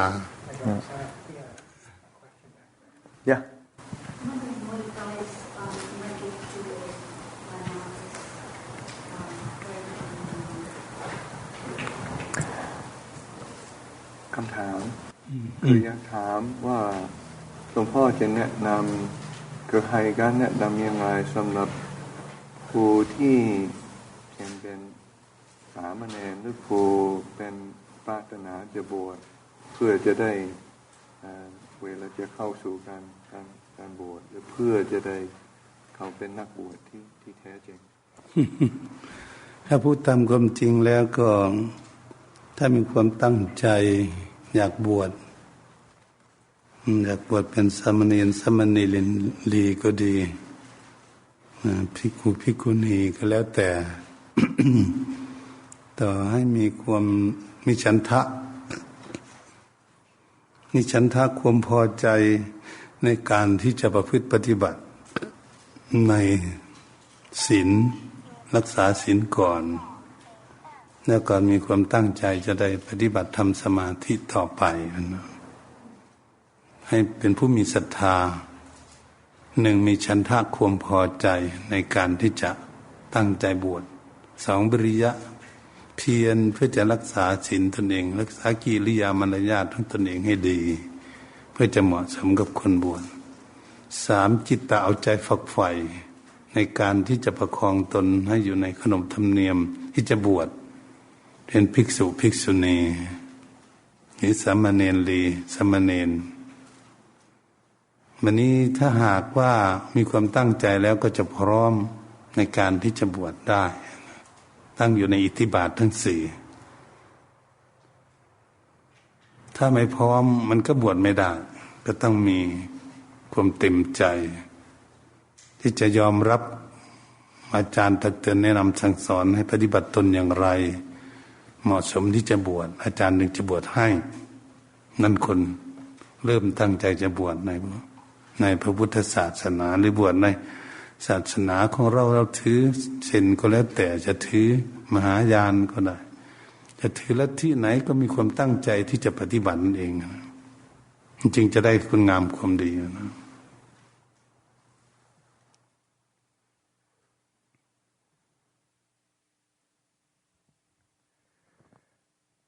He said whether one is say ordaining as a novice or as a monk, the intention and volition to train or to go forth is a good thing, and in order to say bring that intention to fruition, then one has to rely on certain qualities which the Buddha called say the 4 bases of success, and they are sort of both a success in terms of the world as well as success in spiritual practice. So the first quality that needs to be established is loosely translated as desire. It's chanda in Pali, and it's desire or motivation. So that to look after the motivation, one brings up the motivation to ordain and train, but one also, say, looks after and nurtures that desire, that motivation. One needs to bring up effort to, say, both to be diligent and energetic in the practice, as well as to recollect things with contentment and gratitude. This is sort of part of the sort of the effort that we apply. Say, as both, say, energy that we put into practice, but also he pointed to something I think that's very important, is that the energy is all our effort that we put in is also has a sense of contentment and gratitude that we're returning to. The third quality is the quality of the kind of a firmness of mind or a firmness of intention or a solidity of mind. The mind is able to sustain itself on its intention, and the mind is able to keep returning to holding steady. There's a holding steadiness that is very important. And the last quality is a quality of reviewing, assessing. One reviews and assesses with discernment and wisdom, so that what I'm doing, is it bearing fruit? Am I on the path? How do I adjust it? How do I gauge it? How do I keep? And what that does is actually feed back into motivation and desire, so that you've got a cycle of growth going. So that these qualities, when we establish these qualities in our mind, then our aspiration to take training, take on, live the holy life, these are supported and encouraged. We are able to encourage ourselves. So to making a determination within ourselves to practice, to train, and to reach the fruits of say, goodness and beauty that are part of the spiritual life, the spiritual training.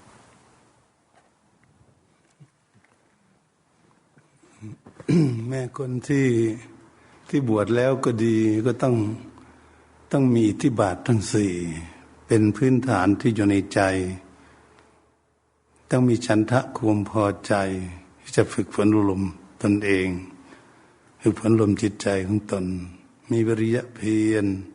พยายามที่จะฝึกอบรมจิตใจให้สงบให้ได้ยืนเดินนั่งนอนก็ดีเดินจงกรมนั่งสมาธิก็ดีต้องมีความเพียรจิตตาเอาใจฝักใฝ่เมื่อเราได้มาบวชแล้วเราก็ตั้งใจปฏิบัติไม่ปล่อยปละละเลยให้เสียการเสียเวลาที่มุ่งหน้ามาประพฤติปฏิบัติแล้วถ้าเราฝึกฝนลมจิตใจของเราสงบเป็นสมาธิดีก็คือความสุขเกิดขึ้นแก่ตนได้รับความสุขด้วยตนเองเมื่อนี้จิตสงบมีความสุขแล้วเราจึงจะได้พิจารณาเรื่องวิปัสสนากรรมฐานก็รำเรียงด้วยปัญญาจะได้พิจารณากายานุปัสสนาสติปัฏฐานังเวทนานุปัสสนาสติปัฏฐานังจิตตานุปัสสนาสติปัฏฐานังธัมมานุปัสสนาสติปัฏฐานังเหตุฉะนั้นสติปัฏฐานสี่นี้เป็นทางที่เราจะปฏิบัติต่อไปเมื่อจิตใจสงบแล้วยังมีงานที่จะปฏิบัติเพื่อจะขัดเกลากิเลสให้หมดจากดวงใจของเราจึงจะพ้นทุกข์จุดเป้าหมายเราอยากพ้นทุกข์มาบวชแล้ว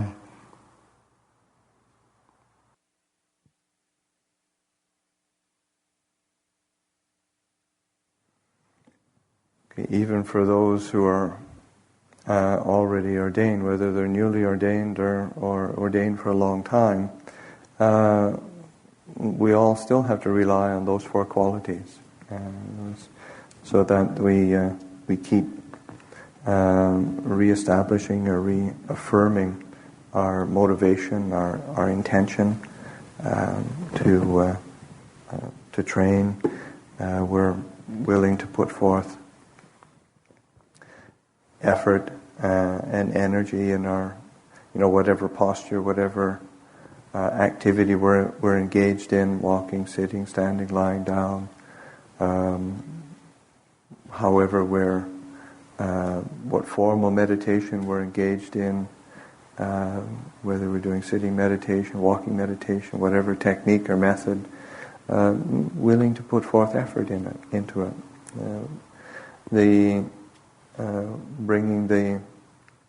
mind to a point of happiness and peace. This is something that we need to be attending to, and it's something that will arise when we do attend to our training. It's quite natural. When this happiness and peace of the firmly established mind arises, then the reviewing, investigating that we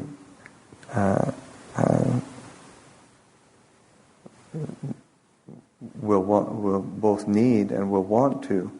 turn attention to in order to penetrate and have insight. We need to attend to the basic foundations of mindfulness, paying attention to the body, feelings, mind,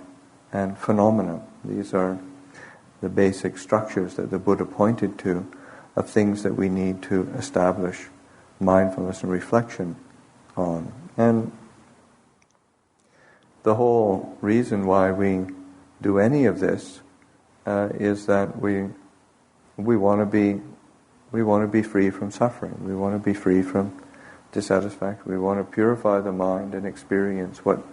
true peace and happiness is about.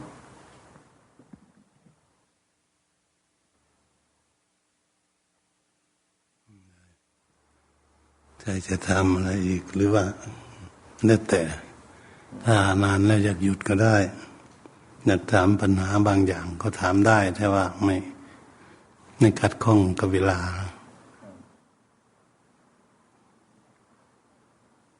คิดจะถามอะไร I said if there's any more questions, he's welcome to take them on. They can be on anything. Yes. How can we find the balance between effort maybe that is too strong or not enough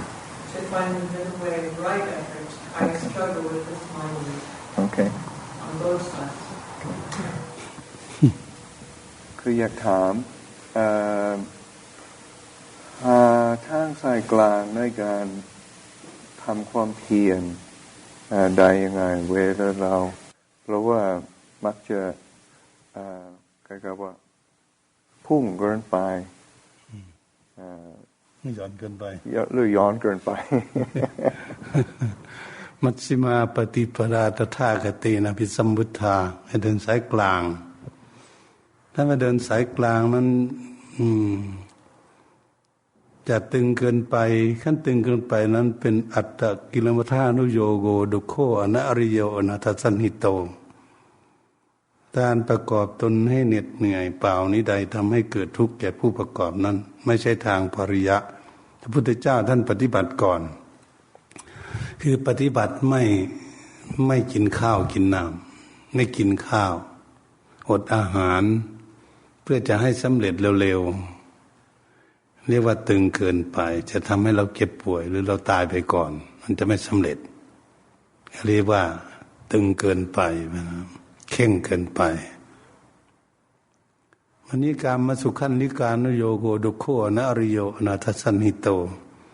การเพลิดเพลินในกามารมณ์รูปเสียงกลิ่นรสโผฏฐัพพะธรรมารมณ์อยู่ถ้าหย่อนเกินไปคือคนจะเพลิดเพลินในรูปเสียงกลิ่นรสโผฏฐัพพะเพลิดเพลินอยู่กับดนตรีบรรเลงพิณพาทย์อะไรร้องรำทำเพลงอะไรต่างๆสนุกสนานอยู่ไม่ตั้งใจปฏิบัติมันหย่อนเกินไปนั่นก็เหมือนบุคคลที่ไม่ออกมาปฏิบัติเหมือนพวกเราเนี่ยนะเขาติดอยู่กับบ้านกับช่องกับสมบัติเนี่ยเขาเรียกคนหย่อนเกินไปให้คนขี้เกียจที่ขานไม่ตั้งใจปฏิบัติเขาเรียกว่าหย่อนเกินไปนะเกิดเพลินในกามอารมณ์อยู่อยากฟังแต่ดนตรีบรรเลงอยากฟังแต่เสียงเพลงอยากสนุกสนานเที่ยวอยู่ไม่ได้ตั้งใจปฏิบัติเพิ่นว่าหย่อนเกินไปสายกลางนั่นคือว่าเอาตามกำลังของตนเองจะปฏิบัติได้เหมือนเราทานข้าวก็ดีฉันข้าวก็ดีให้เหมาะสมกับร่างกายว่าจะฉันมังสวิรัติหรือไม่มังสวิรัติก็แล้วแต่ว่าจะฉันมื้อเดียวหรือ2 มื้อที่ไม่ผิดศีลที่จะฉันมื้อเดียวพอเลี้ยงร่างกายให้อยู่ได้เพื่อได้ปฏิบัติอย่างนี้ก็ไม่เข่งกันไปมันไม่เข่งก็พอได้คือจะทำให้ตนเองได้สบายไม่ต้องกังวลกับเรื่องอาหารหลายครั้ง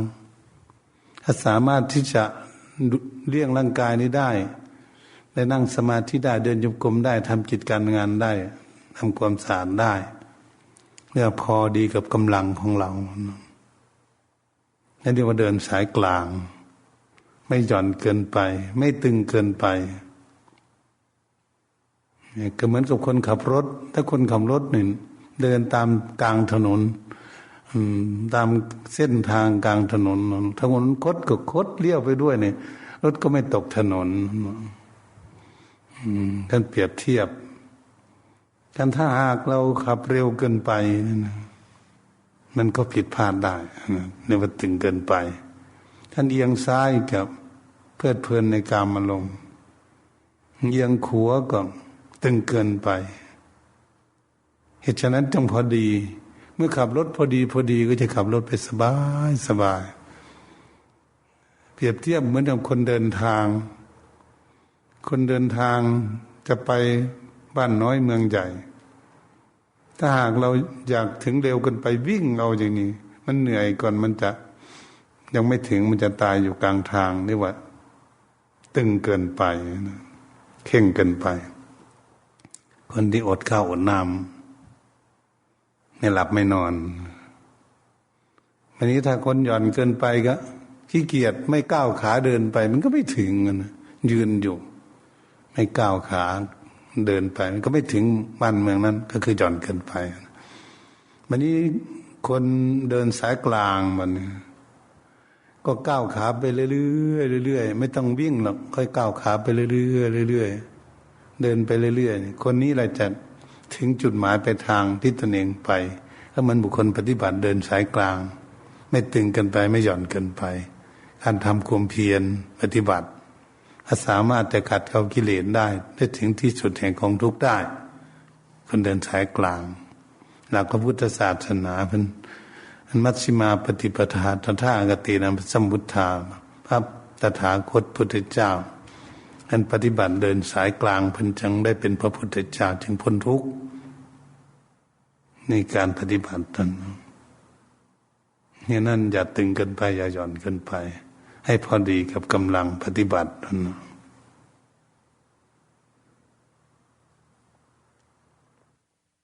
So this is a fundamental teaching of the Buddhas, is the teaching of the middle way, and the reason why the Buddha taught the middle way is because the Buddha experimented with both extremes and found that neither of them useful or efficacious. So that when we take on our practice and training, if we go to the extreme of the way of a way to phrase is maybe the tense way. We're trying to arrive at our goal too quickly, and it brings stress and suffering, and doesn't result in freedom. So that there's too much effort, too much striving, too much say maybe not eating properly, or not eating at all, or not sleeping properly, trying to sort of push down on things too much, and that creates stress and suffering. Of course, there's the other way that it could be characterized as the loose way, where one gets drawn into the kind of fascination of pleasure and delight in sort of the sensory or sensual realm around one. One is maybe lazy and not willing to put forth effort. One wants to take a break, take a rest all the time, a bit indolent, kind of dull and sleepy, drowsy. These are the ways that we drift along in that way, in a loose way. So that we need to reflect and investigate on the benefit of this balanced way, that the way that the Buddha taught was a middle way, was a way of balance. And we have to recognize we come to a place of balance by seeing when we go when we get out of balance, so then we can adjust it accordingly. So that, because there isn't necessarily a perfect external standard for what what is the middle way of everything, but we have to be able to gauge for ourselves. And he says, this is an example of, say, like eating. There's a middle way of eating, where one eats what's appropriate for the body, that's just enough for practice, just enough for good health. It gives us enough energy. It's easy to, we can be easy to be looked after. We're not harming other beings by what we eat, and it's suitable. It can, whatever is sort of both easy, appropriate,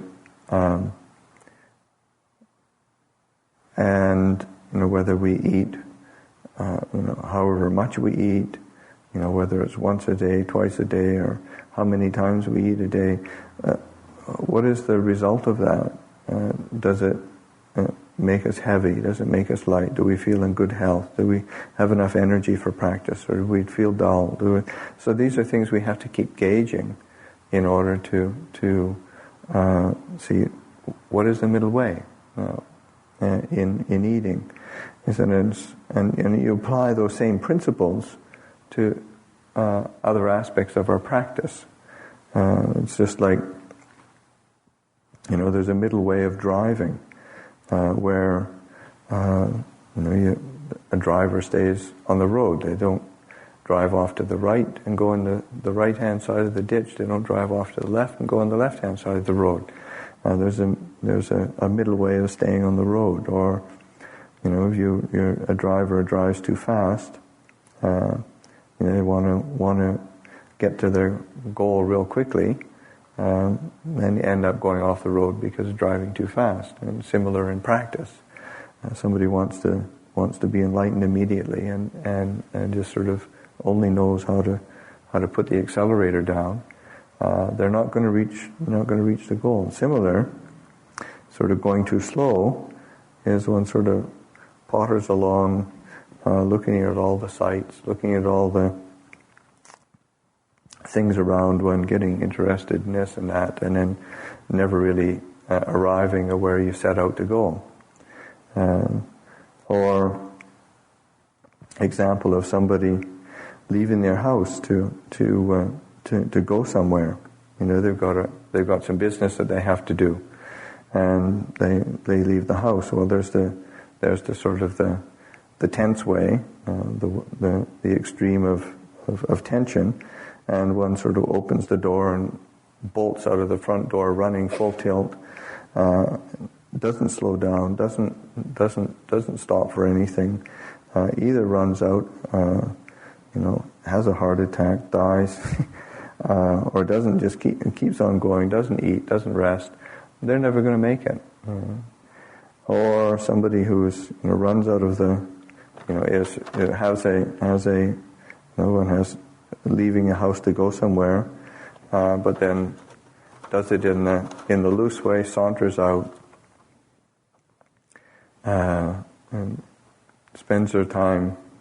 sort of getting distracted by different things here and there, and never arrives at the goal. So that practice is similar. We have to be attending to the ways where we're creating a way for ourselves that is too tense, too obsessed with, say, results and accomplishment, and forgetting to be even and consistent in our practice. Or where we're being too loose and being distracted by, either the sensual realm, the things that we're trying to gain pleasure and gratification with, or we're either getting distracted by doubt, confusion, worries, anxieties, fears.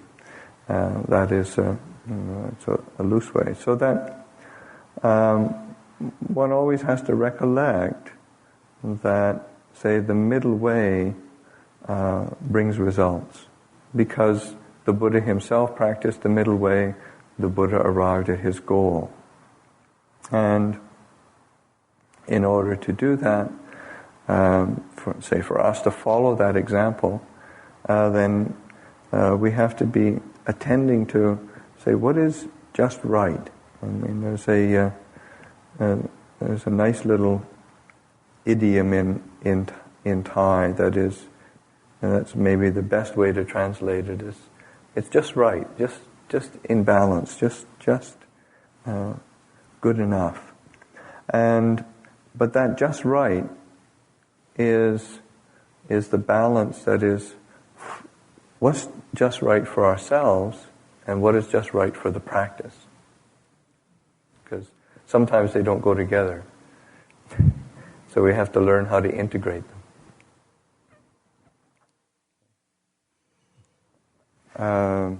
คือเขาถามเรื่องที่สำหรับเท่าที่สังเกตคือจะมีความสนใจในพุทธศาสนามากขึ้นเพิ่มขึ้นแปลว่าหนทางในการปฏิบัติเป็นนักบวชก็ยังอย่างหนึ่งก็ยังไม่นิยมนักแต่ก็ยังไม่มีสถานที่ที่จะได้ฝึกในเป็นนักบวชได้เลยโดยก็อยากถามหลวงพ่อว่าจะแนะนำหรือสำหรับบางคนก็อาจจะคือมีความตั้งใจที่จะปฏิบัติแต่ว่าบางทีอาจจะไม่ถูกกับจริตที่จะอยู่ในวัดแต่ว่ายังอยากจะปฏิบัติอยู่เลยหลวงพ่อจะแนะนำยังไงสำหรับบ้านบอกกับปฏิบัติคือโดยมีเนคขมะคือมีความเสียสละอยู่แต่ว่าในฐานะที่เป็นฆราวาสฆราวาสนี่ก็การจะปฏิบัติทางสมาธินี่ก็มันก็ยากอยู่บ้างเพราะมันอยู่ที่คุกคีถ้าหากเราออกเนกขมะบารมีออกบวชก็คืออยู่ที่มันสงบได้จะทำจิตใจให้สงบได้ง่ายมันจึงจำเป็นเนกขมะบารมีนี่คือว่าต้องออกจากเคหสถานบ้านช่องของมาหาความสงบเพราะไม่อยากคุกคีเพราะอยู่ในบ้านในช่องมันคุกคีมันทำให้จิตใจนั้นไม่มีความสงบจึงจำเป็นหาที่สงบถ้าบัดนี้เรายังออกมาไม่ได้ก็อย่างสำนักเราเนี่ยพากันปฏิบัติอยู่แล้วก็ขอออกมาปฏิบัติลองดูก่อนแม่ไม่อยากบวชก็ดีมาฝึกกฎระเบียบนะการหลักปฏิบัติก่อนก็ได้ถ้าหากว่าไม่ได้บวชทางฝ่ายเป็นภิกษุก็ดีปฏิบัติลองดูก่อนเมื่อหากฝึกฝนอบรมจิตใจสงบเป็นสมาธิแล้วเขาก็มีศรัทธาเต็มที่ของเขาเองถ้าเขาก็อยากบวชต้องให้ฝึกซะก่อนฝึกฝนอบรมจิตใจซะก่อนให้มีศรัทธาเต็มที่ก่อนจึงบวชอยู่ที่ไหนมันก็ปฏิบัติได้แต่ขอให้มีครูมีอาจารย์ที่ชี้ทางให้หรือว่าแนวปฏิบัติให้นะครับสามารถฝึกหัดปฏิบัติได้นะก็เสียทีว่าหนังสือได้มาก็หลักปฏิบัติมันหมดไปก่อนก็อยู่กับคณาจารย์มันมีทางไปสู่ความสงบ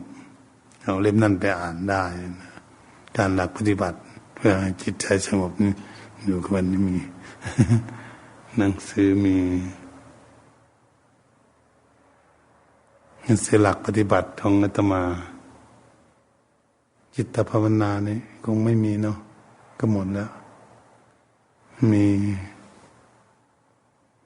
หลักปฏิบัติฝึกหัดจิตใจโดยตรงถ้า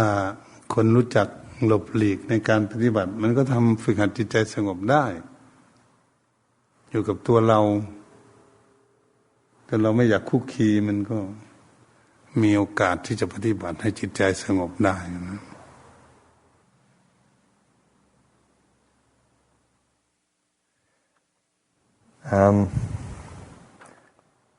He said I think the problem in the world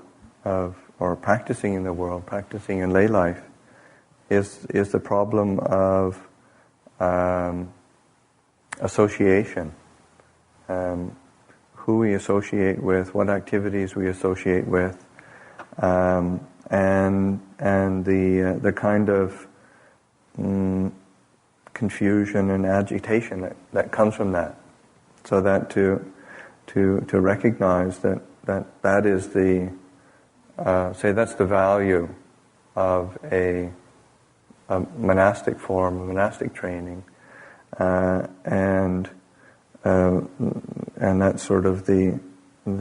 if one is practicing as a layperson, one has to understand how does one ameliorate that problem, or how does one not be drawn into the kind of the associations, activities, engagement that kind of exacerbate confusion and draw one away from one's spiritual aspiration or goal. And the foundation for practice is always the same. In Pali, sila, samadhi, panya, the virtue, concentration, wisdom, and also to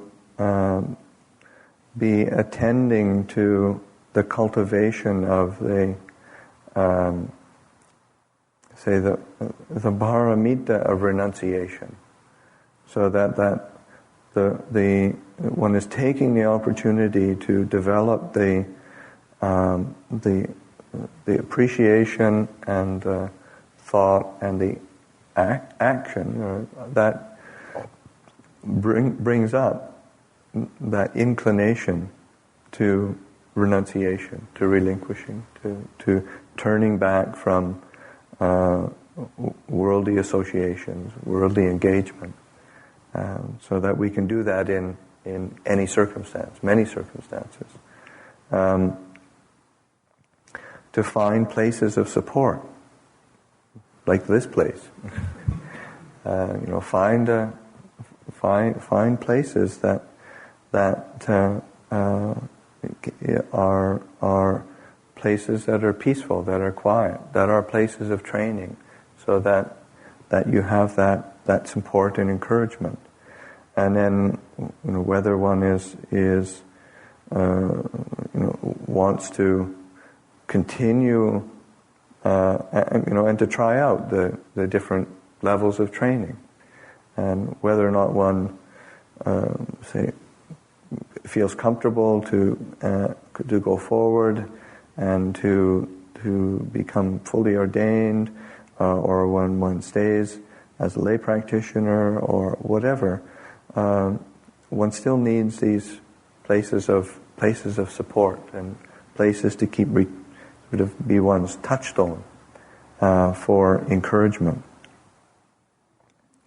And as we try out and experiment with the kind of the different levels of training and the different that we feel comfortable with, be doing that in order to gain, a body of experience, so that you've got an experience within yourself of what works for oneself, what helps, what is useful, and particularly to help nurture and support the factor of faith or confidence in the teachings, faith in the refuges. These are important things to be attending to.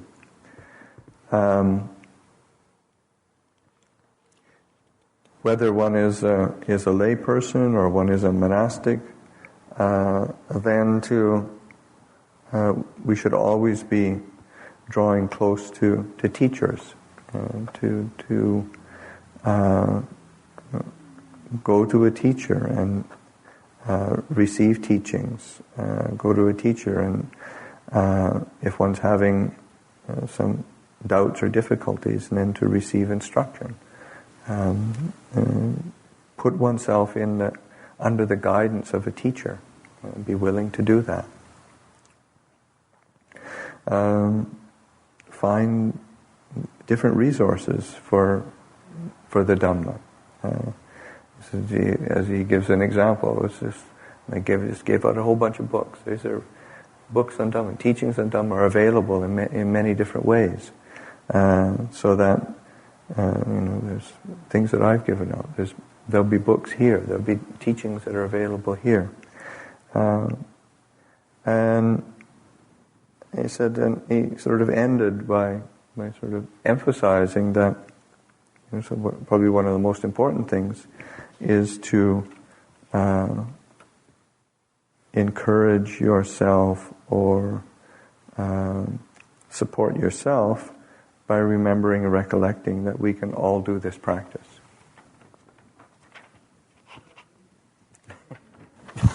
Yeah.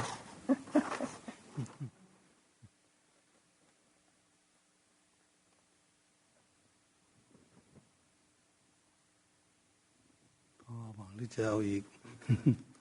Is that enough?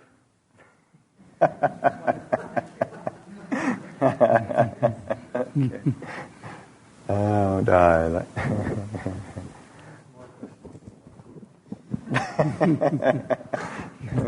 พรุ่งนี้คงเอาอีกแล้วยังมีวันนี้ไม่ได้เอามั้งวันเสาร์กินข้าวเลยครับถ้าถามปัญหาดีเพราะแก้ปัญหาถูกจุดก็เข้าใจดีก็ได้สบาย He says question and answer are a good way of teaching because it gets to the point, and if you get the point done, then you can get the right point, then you can go on further. มันเขาคนเป็นโรคมันเป็นโรคอะไรยาให้กินหายเลยก็สบาย It's like somebody with an illness or something. You get the right medicine, and it goes away quickly. ทางจะปฏิบัติไปก็โน่นเมื่อจิตใจสงบแล้วก็ให้ได้พากันพิจารณาเรื่องรูปร่างกายของตนเองให้เข้าใจเดี๋ยวพิจารณาธรรมะกายานุปัสสนาติปฐานพิจารณาแล้วเราจะได้เห็นทุกข์เราจะได้เบื่อหน่ายแล้วไม่อยากเกิดอีกแค่เห็นร่างกายเป็นทุกข์ He said it's like finding a good point of reflection in when we're practicing. In particular, it encourages to just reflect on the nature of the body. He says when we keep returning to the body as a basis for reflection and investigation, we won't want to be born again. He says when that's really clear in the mind, then we'll really be able to free ourselves from suffering.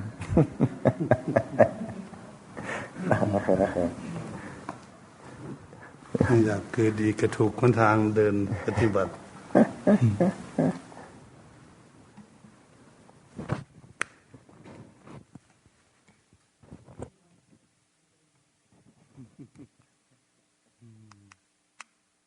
ดีใจที่ได้มาพบกันผู้ปฏิบัติ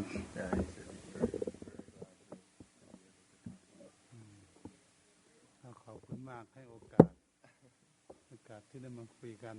นักปฏิบัติ He asked me to thank you all for giving him the opportunity to speak with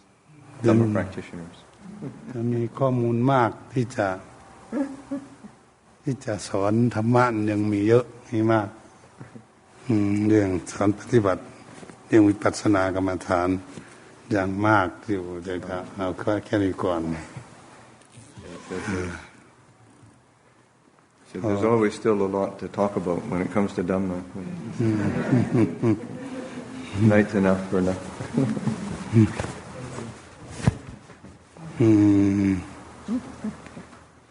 ผมมีคนจีนตัวนี้จีนไม่มีแต่ฝรั่งมีแต่ฝรั่งดีมากไม่ได้ขอบคุณคนจีนแล้วไม่มีคนจีน